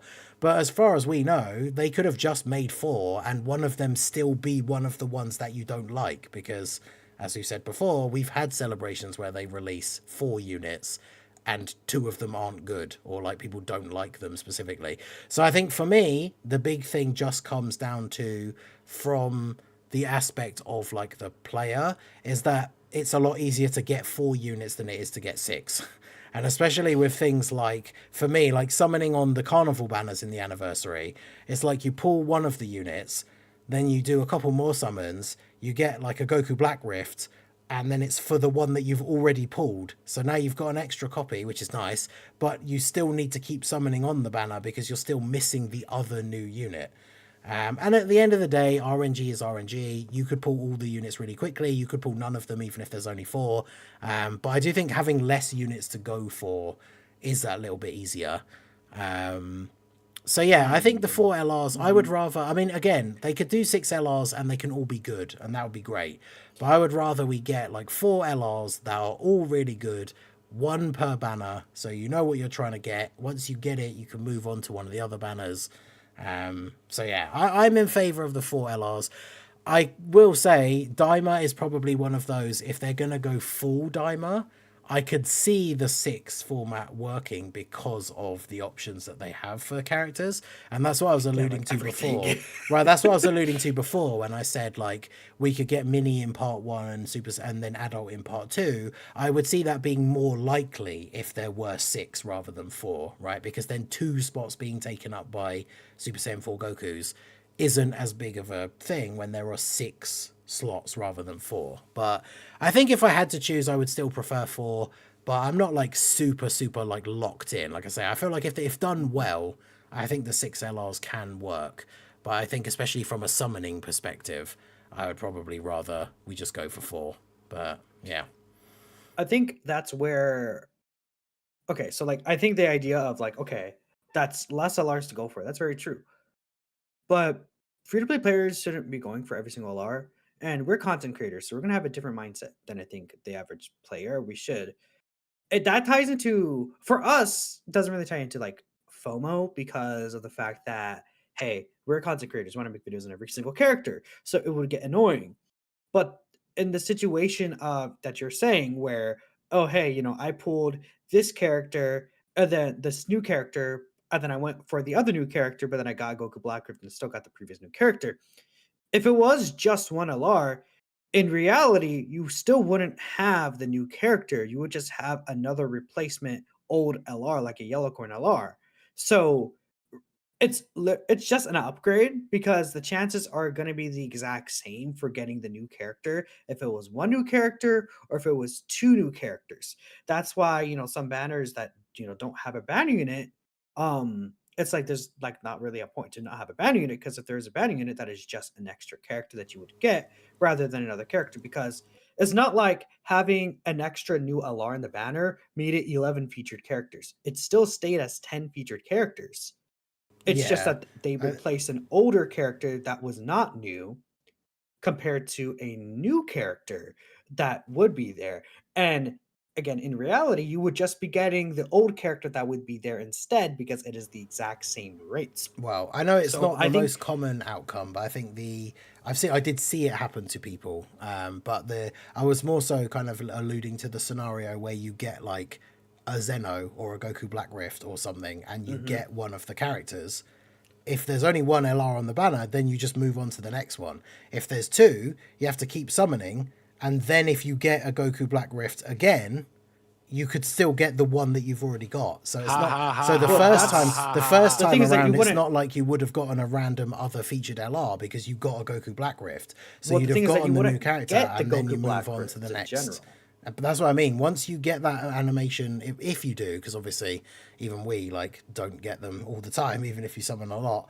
But if you get one of those guaranteed featured animations and you pull the new unit, then you can just move on from that banner completely. Whereas if there's another new unit on the banner, especially if it's the one you wanted more than the one that you actually just got, it kind of leaves you stuck in that. Like you could get 6 Goku Black Rifts and get the same one all 6 times and still not have the other one, which is unlikely but super annoying. Imagine what that's like. That's a feeling of annoyance rather than thinking about the outcome, because it's a thing of, sure, it's annoying that I get all these Goku Black Rifts and I don't get the other new character. But then in the other reality, you wouldn't get new characters at all. You would just get an old character you rainbowed 5 years ago. That is what the other option would be. It is literally just you getting a new character, getting the Goku Black Rift and not getting the actual other character. Very annoying for sure, right? And it takes away from that euphoric feeling.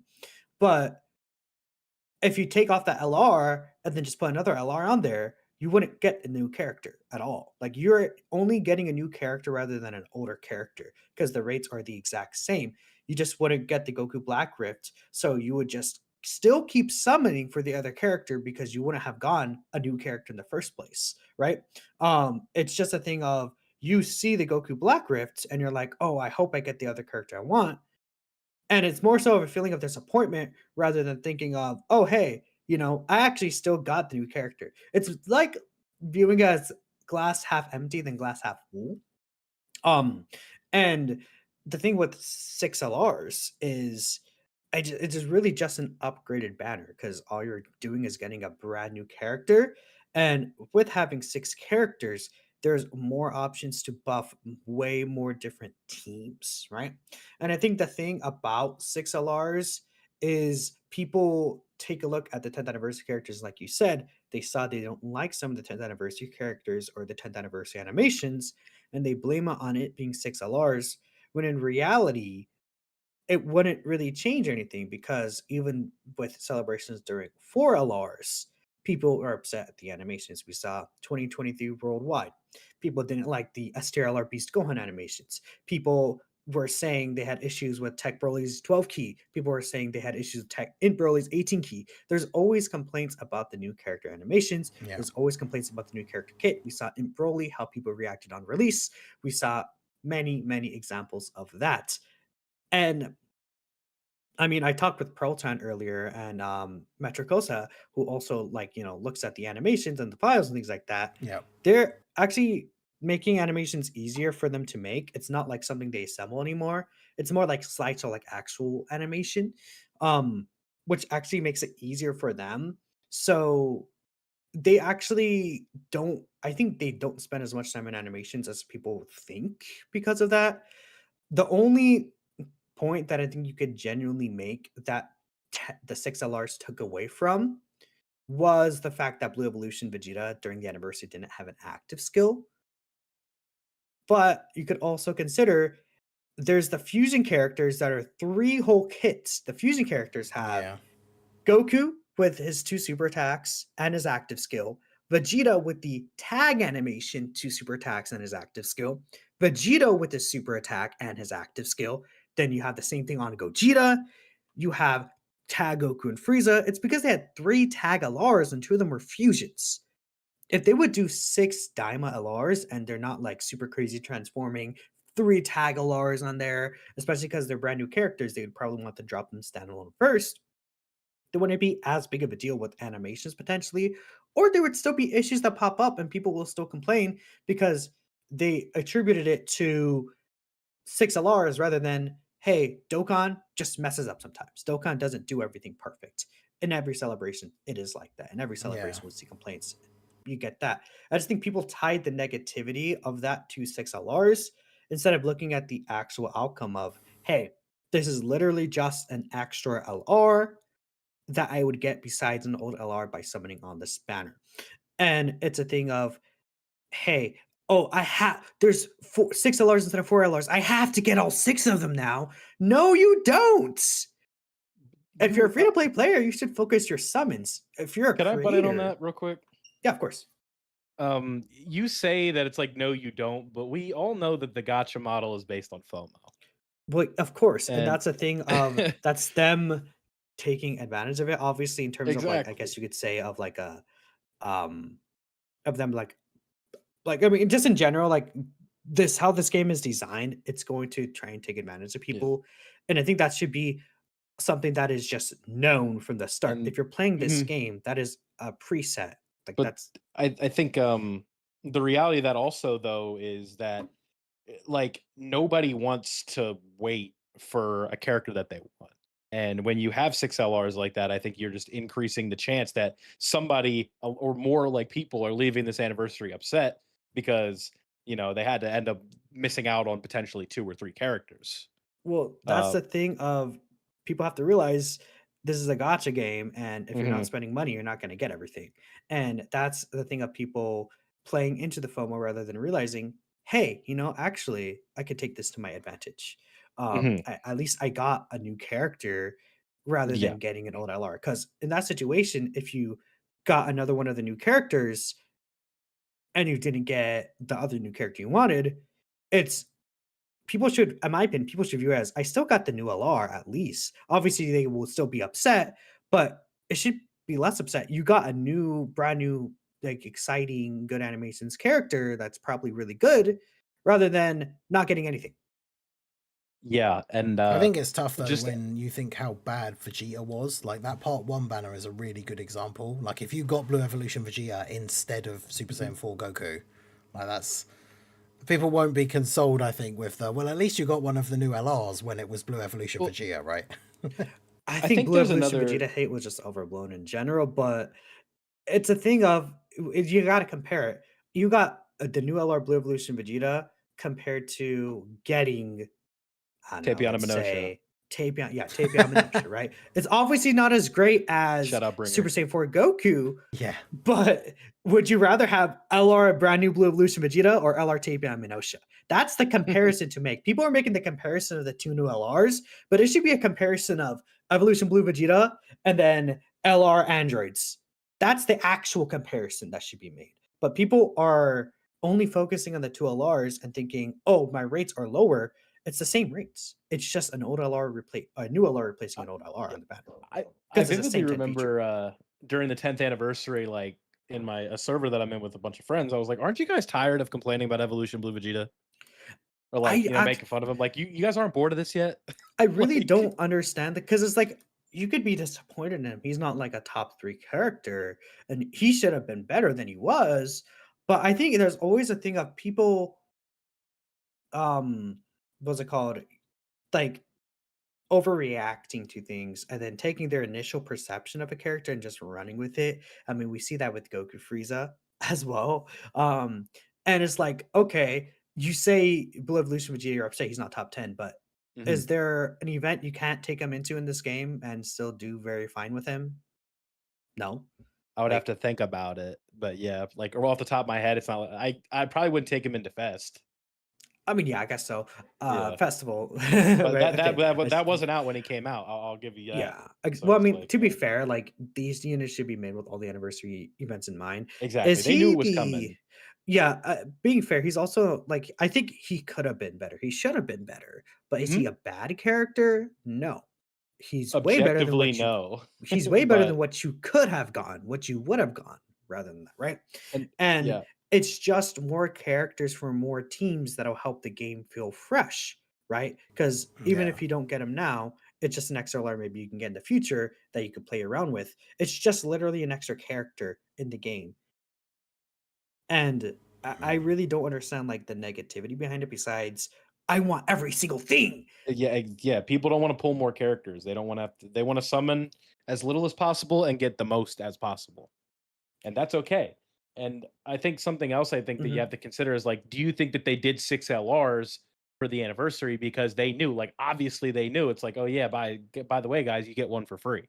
Like, you yeah, just get to that's pick actually one. Yeah, something that's that another thing. I hadn't thought of Mhm. that till today, and that was something that I mentioned in the video, is the fact that like because they gave away one for They free, had a fail safe. yeah, it didn't Yeah. matter as much that there were more units that you had Yeah. to get, because like my part 1, we talked about it back when the anniversary happened, of course, but like my part 1 luck was really, really bad, and I only got Vegeta, and then in part 2 I got really lucky and I pulled all 3 of the new units in like 600 stones or something. So then I used the pity to get Vegito, and so I would have been at a point where it's like, okay, well, I got 5 of the 6 units. That's pretty good. Like, sadly, no Goku, but it is what it is. And then they just gave everybody one for free, so I was able to get the Goku. So I feel like maybe those two things, they kind of go hand in hand, as like maybe that's why they did That's very 6, fair. because they knew they were going to give away one for free to everyone, because it basically was for free because those missions were so easy. Yeah, you We can't also say that have wasn't the free. Yeah. we also have the anniversary pity coins, by the way, right? Yep. That's another thing that does exist that will be Mhm. during Worldwide Celebration, where if you saved your pools for a GDC, you have the anniversary pity coins. That is still also a fail safe. Yep. And we don't know how many stones they're going to give out. We don't know what they're going to do. I'm gonna say I think it's gonna be 4 LRs. I just think that the 6 LR in Gia in general is nowhere near as bad as people are saying. It doesn't lower your rates. It doesn't Yeah. make the kits of the characters suddenly bad. It doesn't completely pull down every character's animation quality. Like, I think it's just people are associating all the things they don't like with the one change that was made. So you're saying that people associate negativity with things? Whoa. People associate On the negativity with internet? change, What? which is People don't like surprising, something? right? Never. That's my point. You don't have to like 6 LRs. I just think that people should recognize it is an upgrade in most ways, unless you're someone who really just wants. You're a collector. Like, if you're a free to play collector, first of all, that's tough, buddy. Yeah. But is Yeah, tough. like, you're in for a rough ride. yeah, exactly, right. but it's like I just think it's massive that the hate and like is massively underblown because people might not just understand like how the game would actually work, right? Yeah.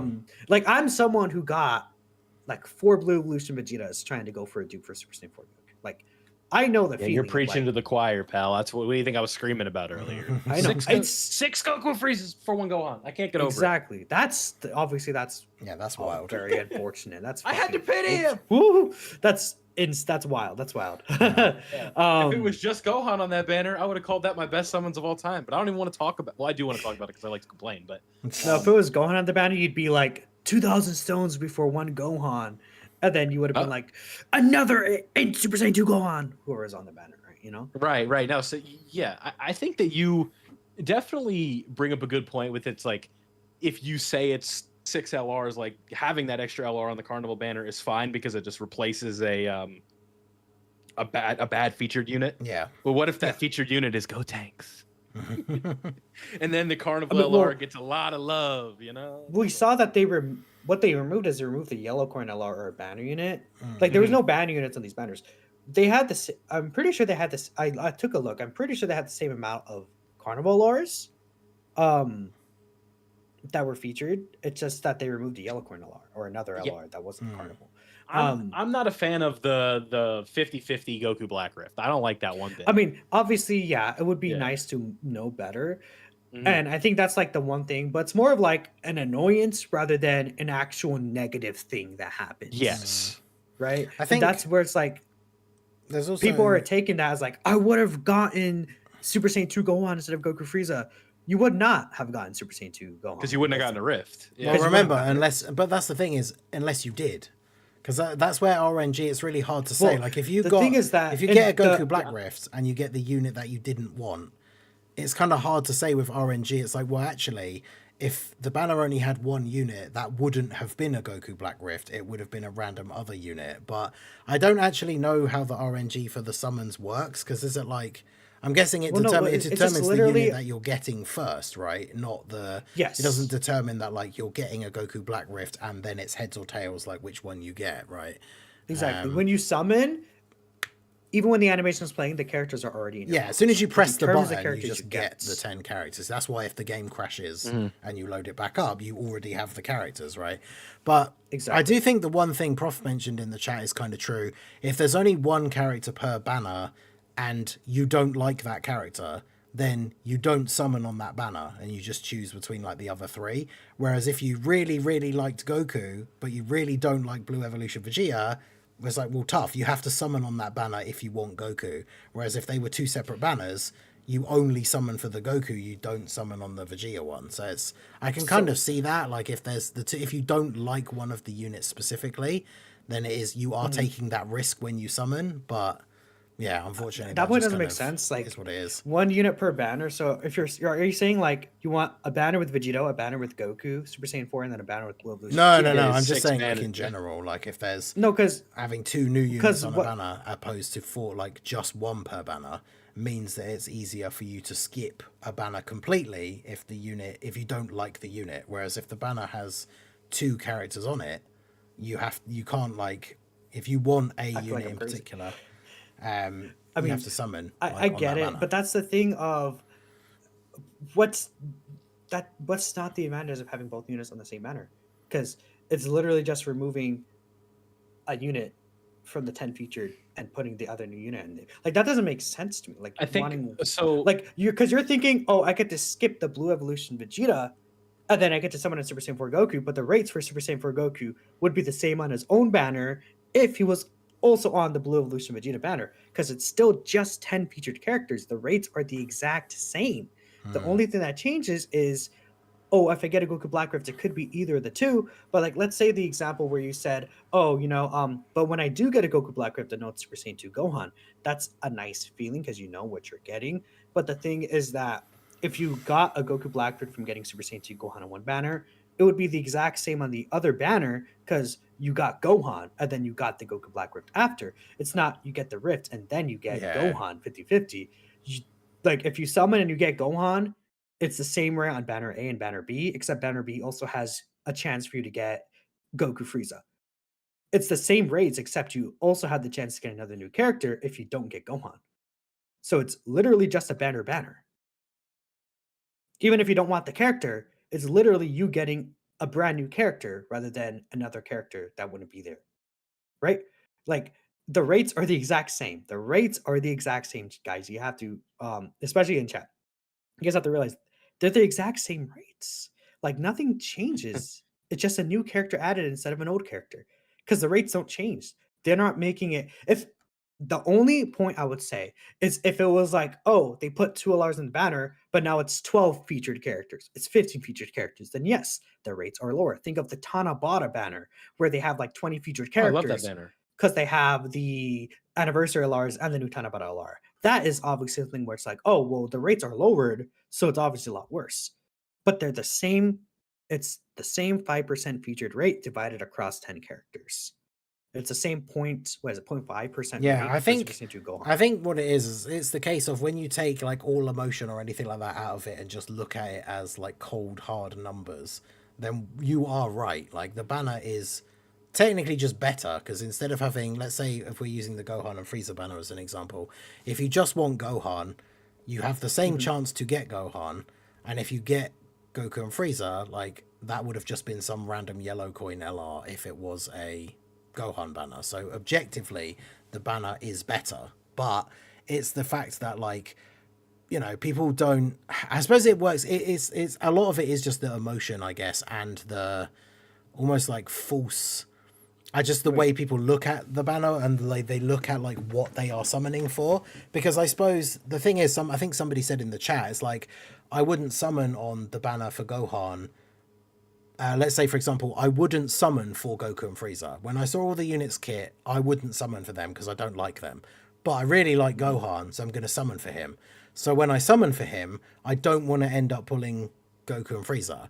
But, like you said, when you break it down and you look at all the numbers, that technically applies to every single banner. It's like when you summoned for Vegito, you wanted to pull Vegito, you didn't want to pull one of the other featured LRs, but that could still be what happens when you summon on that banner, that you end up pulling the other featured units that you don't want. So technically, the rates and that are all still the same. I think it's just that it is that feeling, like you said, because especially because they can be so rare. It's like when you get a Goku Black Rift or a Whis or a Zeno, and then you don't get the unit that you wanted. Whereas like we're kind of used to where banners only have one character. You get that excitement and also that relief, especially if you've been summoning for like 1,000 stones, where you're like, oh, finally, like I've actually got them, only for on that banner for it to be the one you didn't want instead, which, like you said, mathematically it all still works out the same. I think it just has that. It's just a feels bad, man, like moment. Yeah, like, it's a feels bad moment for sure, and I've experienced that, right? I want to say because Prof responded to what I said because I was responding to Prof. He said it's not rocket science. If part 1 had 2 banners, one with Vegeta, one with Blue Evolution Vegeta, you skip Blue Evolution Vegeta. Yes, and it was a 3 banners part. That's true. Like if you didn't want Blue Evolution Vegeta, you skip them. But then that's just saying, oh, so you're just saying like. It doesn't make sense. You're just saying that you would rather they just exclude Super Saiyan 4 Goku from the anniversary and you wouldn't have a Super Saiyan 4 Goku in general. Wouldn't that just bring the anniversary overall excitement down? And then they put him on a separate banner.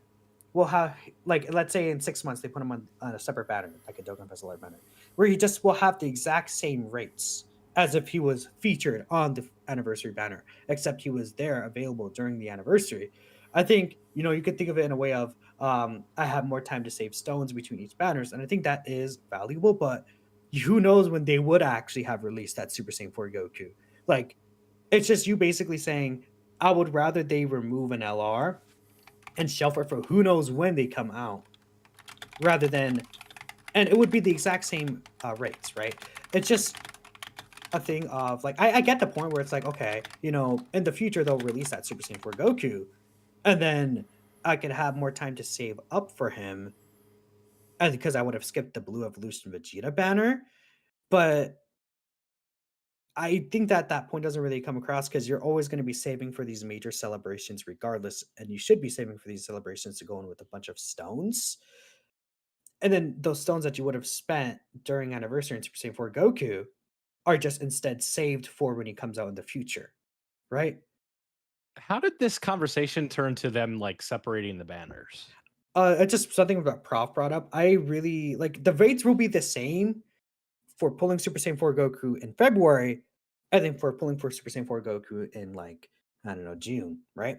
And then it's just a thing of the stones you would have used for Super Saiyan 4 Goku are just brought over to the stones We should in take June, the right? stones and push them somewhere else. It's like the stones you wouldn't have spent, you're just going to spend on Super On Saiyan 4 something. Goku when he comes out later, Right, right? right. So it's like you're spending. It's gonna be the same amount of stones. Like This sounds like a problem that you're talking about that's being brought upon by having 6 LRs, which means we shouldn't have 6 LRs. Yeah, you know what? I think that if you want Yeah. 4 LRs, I understand it. Let's It's go. really a thing of having 6 LRs only will just make the banners better because it's just literally like it's just literally taking away an LR. So I guess kind of like I did say in the chat, like y'all are kind of arguing in circles at this point. I think that Yeah. not that like I said, it's saying that like I'm a tiebreaker here. I think that 6 LRs for the 10th anniversary was special, and I kind of liked that was the appeal to it. And I don't know if it's something they Yeah. need to revisit now. If they want to do it again I one would more agree. time for the special, for the making it the whole 10th year or whatever, sure, knock yourself out. But I think that it's tough, right? I personally don't want to have to summon for more characters. That's what I would say. As a content creator point, I completely get that. Right, because there's always going to be like, because it's just Dokkan can't help themselves. There's always going to be a black sheep character, like It's gonna happen.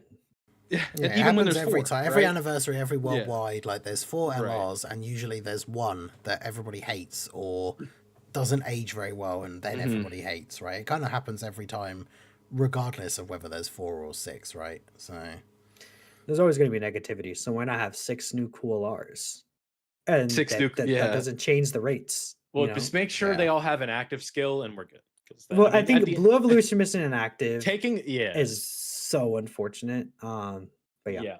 Well, because I guess like because if we're going from like I guess the behind the scenes perspective, if you will, like if I'm trying to just kind of assume here, where they thought like, oh, this unit super attack is going to hold them over because it's like, oh my god, UI and Evo come like working together, like dope premise. But when the unit A isn't on the level of the other characters and B is missing an essential selling point to characters that we've seen dating back all the way to 2019 with active skills, we're 6 years later and this character just doesn't have one, when almost like every major release, like almost ever these days, has an active skill. That is the one thing, regardless of Or like, whether it's because there were 6 LRs or not, or whatever it is, like Vegeta not having an active skill is actually criminal, especially when you consider that like Minato listed them off, because I counted them up in the video earlier when I talked about it. Like Vegito and Gogeta have 9 animations for their card each, and like they can't give Vegeta an active skill. Like really, come on.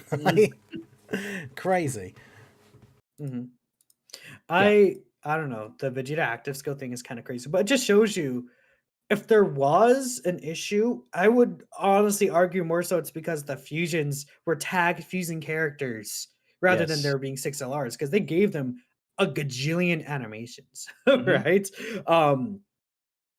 Like, so I don't know, but it's just a thing of, at the end of the day, if you prefer 4 LRs, sure, but literally the rates themselves, it is just better to have 2 of them on the same banner. But yeah, it is all about the feeling, and that is fair enough. Like, especially when you're playing really just a game, especially if you spend money, or even if you just spend ages grinding for all the free stuff. Like, yeah, it's like if you summon on a banner where there's 1 new unit, you could pull some random crappy yellow coin LR instead of the new unit, and that will be disappointing. Or if there's 2 units, you could pull the one you didn't want, and that is disappointing. But at least that unit is probably better than the random yellow coin LRs that you could have pulled. But yeah, it's like the way that it's worded is it kind of feels like, it feels like a punishment that you've pulled the wrong one. Yeah. Because definitely feels like a punishment. Yeah. I just think of it a way of, like, if you remove him, it doesn't make Super Saiyan 4 Goku have twice the rate, because I would have got him instead. Yeah, it just means that these multis where you pulled Evolution Vegeta or Goku Frieza, if that was your part 2 one you didn't want, it just means that any multi where you pulled them, you would have actually pulled, like we said, like Tapion and Minosha, or AGL Martian Vegeta or something, right? Like just someone you didn't want. What's wrong with him? He's got an AoE. And that's the thing, is like it feels bad to summon, especially when it's the 2 new characters. That's the thing. It feels bad to summon and get a character that you don't want. But as I just said in the chat, like realistically, every banner you summon on, unless you're pulling the new unit, most of the time you are pulling featured units that you don't want, right? And it just kind of happens every time. Speak for yourself, nerd. Yeah, unless you're Mr. 2 like hits off of the free tickets over here. Like I really like don't understand because like no one ever I didn't complained get about that. no one ever complained about the Tanabata banner on 7-7. No one ever complained about the Gammas both being on the same banner. If anything, they're excited for it. So I don't understand the change between that and now. You know? You know, it's how earlier I was talking about how like this is an issue with it being 6 LRs. You know what else this circles back to? This is why we always scream from the rooftops to just summon on Dokkan Fest banners. yeah. I think it's an issue of people wanting everything, and then Yes. you have to realize if you're going to be free to play in this game, you're not going to get everything. Yeah. Like that's just Yeah. how it is. Yeah, And, realistically, in part 1 you should have been summoning for Vegito, and in part 2 you should have been summoning for Gogeta. And then if you had any extra resources to summon on the carnival banners, then that's a bonus essentially. Because so Anyways. these cats running around saying they're free to play and they've always got like 5k stones. Here's the reality: they're lying or they're starting new accounts, right? If they have everything and they claim they're free to play, rules. something's going on there because that's just not how gacha games are designed to work. And like, right? Unless Like, you get very it's- lucky. Right. I'm just saying, I think they should just go all out with 6 Daima LRs right here. That's just me. We could have That's fine. a wish with Red Purunga at the end, and he gives you one of the characters again, Yeah. and it's like, oh my goodness, 10th anniversary year is awesome. That'd be Everything, my opinion. Yeah, I if think- they let me have Super Saiyan 4 Goku for free, all of this, these last like 6 weeks is forgiven, honestly. Yeah, I think Daima can Especially work if you for- wanna- Daima works for 6 LRs because of the different characters that they could do, right? Doing mini Goku so and many. adult Dr. Goku. Rinsu. All these If characters. anything, Bill, Right. your point earlier saying, hey, they did 6 LRs because they knew they had the failsafe for the wish. That means if they do 6 LRs again, That maybe means we they might had the get the failsafe for the wish again. Maybe. There you go. That's the See thing. I how it wouldn't works out. expect it. That'll be the crazy thing. If we Me get neither. 3, if like we get 3 LRs in part 1, so then we kind of know we're going to get 3 in part 2, and then loads of people are going to assume that we're going to get the wish, and then we No. don't end up getting it. Like Well, it'll be we'll probably know from the data download where it's potentially. like, there's this other maybe. memorial stone. Or if we see we collect the Demon Realm Dragon Balls, right? Yes. Yeah, that would be perfect. Like, again, whilst I don't expect it, I guess as it being part of the whole big 10th year and it being Daima, like that would make sense, right? Collect the Demon Dragon Balls, summon Red Purunga, get the free character again, and then from the 11th anniversary onwards, it's back to 4 LRs and there is no free. Like I could see it being a thing.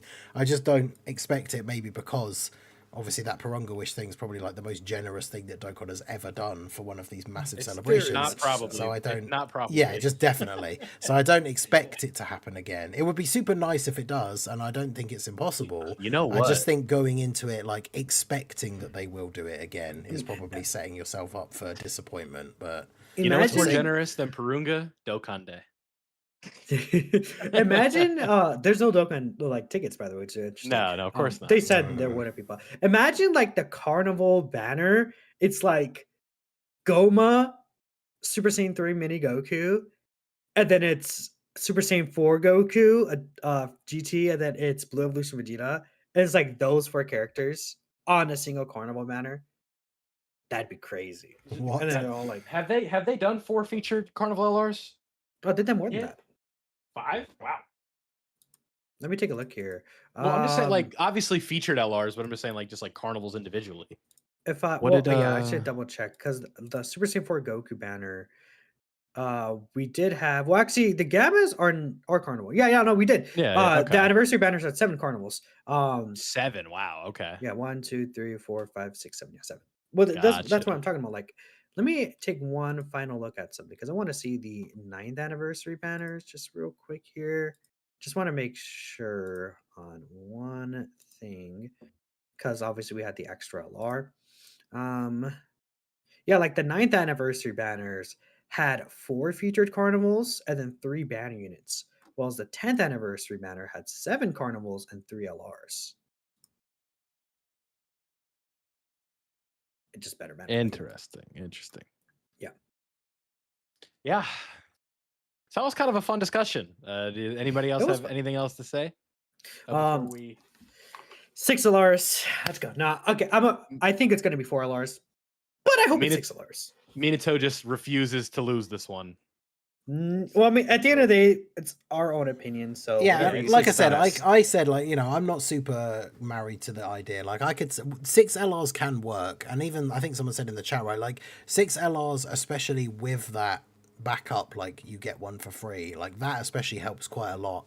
I mean, I can see ways that the 6 LRs thing would work nicely, especially for Daima. The other thing I did want to say just quickly as we've been going is, very interestingly in the chat, the poll for the Super Saiyan 4 Goku, mini Goku that we put up is very, very close. In fact, it's actually switched a couple of times. From the numbers I can see, almost everyone in the stream it's got enough votes, like almost everyone in the stream has voted. Adult Super Saiyan 4 Goku is winning, but it's at like 51% versus 49%. And Mini Goku was actually in the lead when I looked like 5 minutes ago or something. So it is very, very close, which is kind of surprising because, like you said, I've heard quite a few people say that obviously they would much rather have the adult one. But I have seen people say that they want the mini one as well. Like, I mean, I'm sure we want both. But in terms of if we're only going to get one, I think a lot of people. To be fair, I guess maybe when people see the poll, maybe when people see the poll, they're looking at it as, oh, mini part 1, adult part 2. But they're not thinking of it as mini part 1, Super Saiyan 4 adult and anniversary. Like I think that's the difference. That is true. Where it's like, yeah, people who voted for mini in part 1 might also then just be because they want adult 1 to drop in part 2. Obviously, it's hard to say, but yeah, I mean, mini is now in the lead again. It's now switched because a couple more people have mini voted, is in the lead on my Twitter poll too. So yeah. Because I said, who would you prefer as a part 1 LR? But I didn't say like, oh yeah, adult would be anniversary in a few months, because I think that would really change a lot of what a lot of people would vote. You know?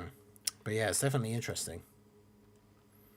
Yeah, so a lot of fun stuff. I think that's.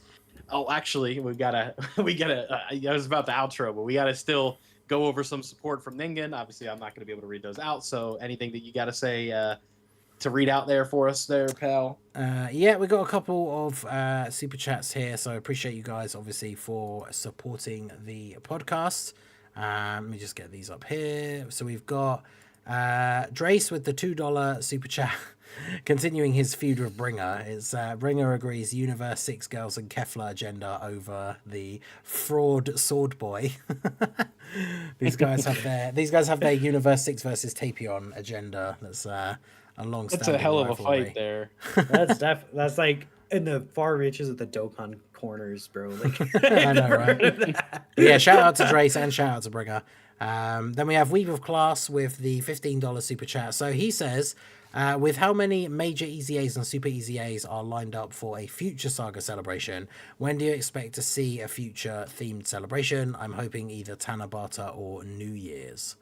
So that's an interesting one. What do you guys think about that? I think for Future Saga, actually, so my guess for 11th anniversary is Superhero and Future Saga. I think like a DBS, because there's all the 2022 superhero EZAs kind of just sitting there. I think STR Beast Gohan will still probably be good by the time that runs around as well. But there's also, like, again, the 2023 worldwide characters, right? That's just all kind of sitting there for Future Saga. There's a ton of Future Saga super EZAs. Physical VB, Age of Rose, Tech Fusion Zamasu, In Sort of Hope Trunks. Like, there's a lot of Future Saga stuff kind of just, like, building up a little bit, right? But to think of, like, oh, you know, we saw all them. To be fair, am I frozen? Yeah, there you go. Okay, sorry. Oh yeah, I was looking at something. Sorry.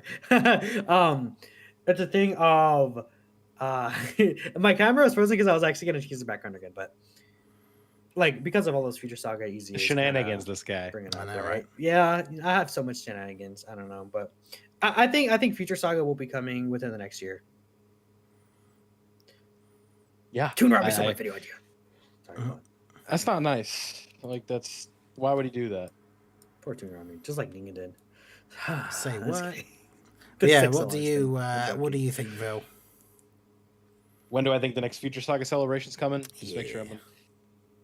You know what? Just to make this super chatter happy, GDC. Vegito and Rose, baby. Come on. I mean, like I said, if we had no other clues, I would see that and think Vegito Blue and Rose. But yeah, I could see potentially Tanabata. That would be interesting because I don't know how, if we got another Future Saga themed celebration, if it's another big celebration, like obviously that would have to wait now to either be the anniversary, which I don't know, or like the next GDC. And I don't know how much they'll like redo that because obviously there's only so many characters they could do for the big headliners for a Future Saga. I know we've got different versions of some of the ones that we need. So I think something like Tanabata could be good because that could give us like the, you know, everyone wants to see now that it's become a thing, like reversible exchange, Goku Black and Zamasu that fuse, like that would be awesome. And then we either get like a standalone Vegito Blue finally, or potentially like, you know, redo the good old Saiyans with no limits, but as like a reversible exchange. Do the background. And then you don't have to worry so much about having like a separate Trunks or like a separate Vegeta or anything like that, right? Just have I think the two Tanabata LRs. I think that would be pretty good for Future Saga. So, but yeah, definitely be interesting to see when the next one is going to be. I think Tanabata or New Year Jewel Dokkan Fest are definitely good options. Although I think Tanabata makes more sense because if we're going to get something like reversible exchange, Goku Black and Zamasu, that feels like something that's going to be an LR and not like a Dokkan Fest TUR. So it would have to be Tanabata and not New Year Jewel Dokkan Fest. But yeah, I could see Tanabata being Future Saga. That'd be pretty cool. Yeah. So yeah, hopefully sometime this year. So yeah, shout out to Weeble Class for that one. We also have Chili re-upping his channel membership. He says, I want mini Super Saiyan 4 Goku more than adult. I mean, yeah, the poll was very, very close. So a lot of people in the same boat.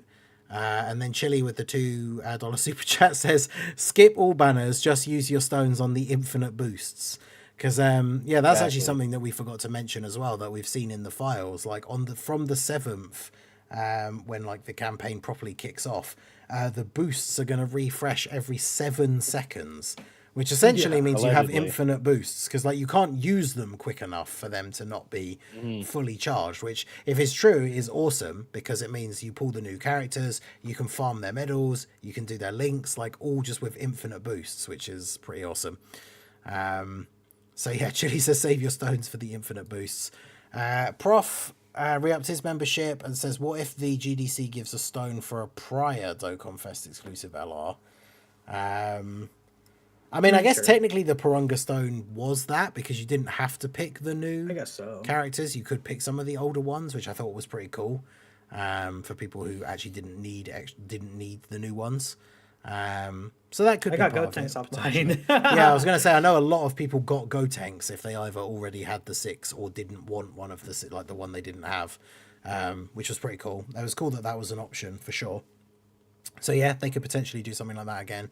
And then finally with Vil kind of, I don't know if we really got a true tie break, but we've got Aaron re-upping his channel membership saying L take Minato in regards to the LR discussion. So there you go. That's we got the tie break there. Apparently it's only for 14 hours, but I mean, if it's on the day the new units come out, then the boosting is pretty awesome. I mean, yeah, it is the same day. Why does Minato think he's him?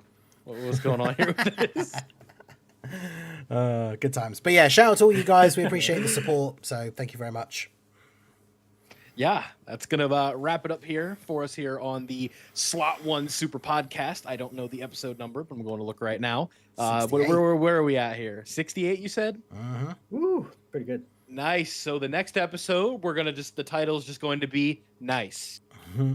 So awesome, right? Yeah, so that's everything we got for you guys today. You guys, appreciate you guys all watching, and I hope that you guys are as excited as we are for GDC. So with all that being said, thank you for watching, and we'll see you in the next one. Peace out. Wait, is there one more? What? Okay, bye. Never mind. People in chat were saying one more, but okay. Bye. Bye.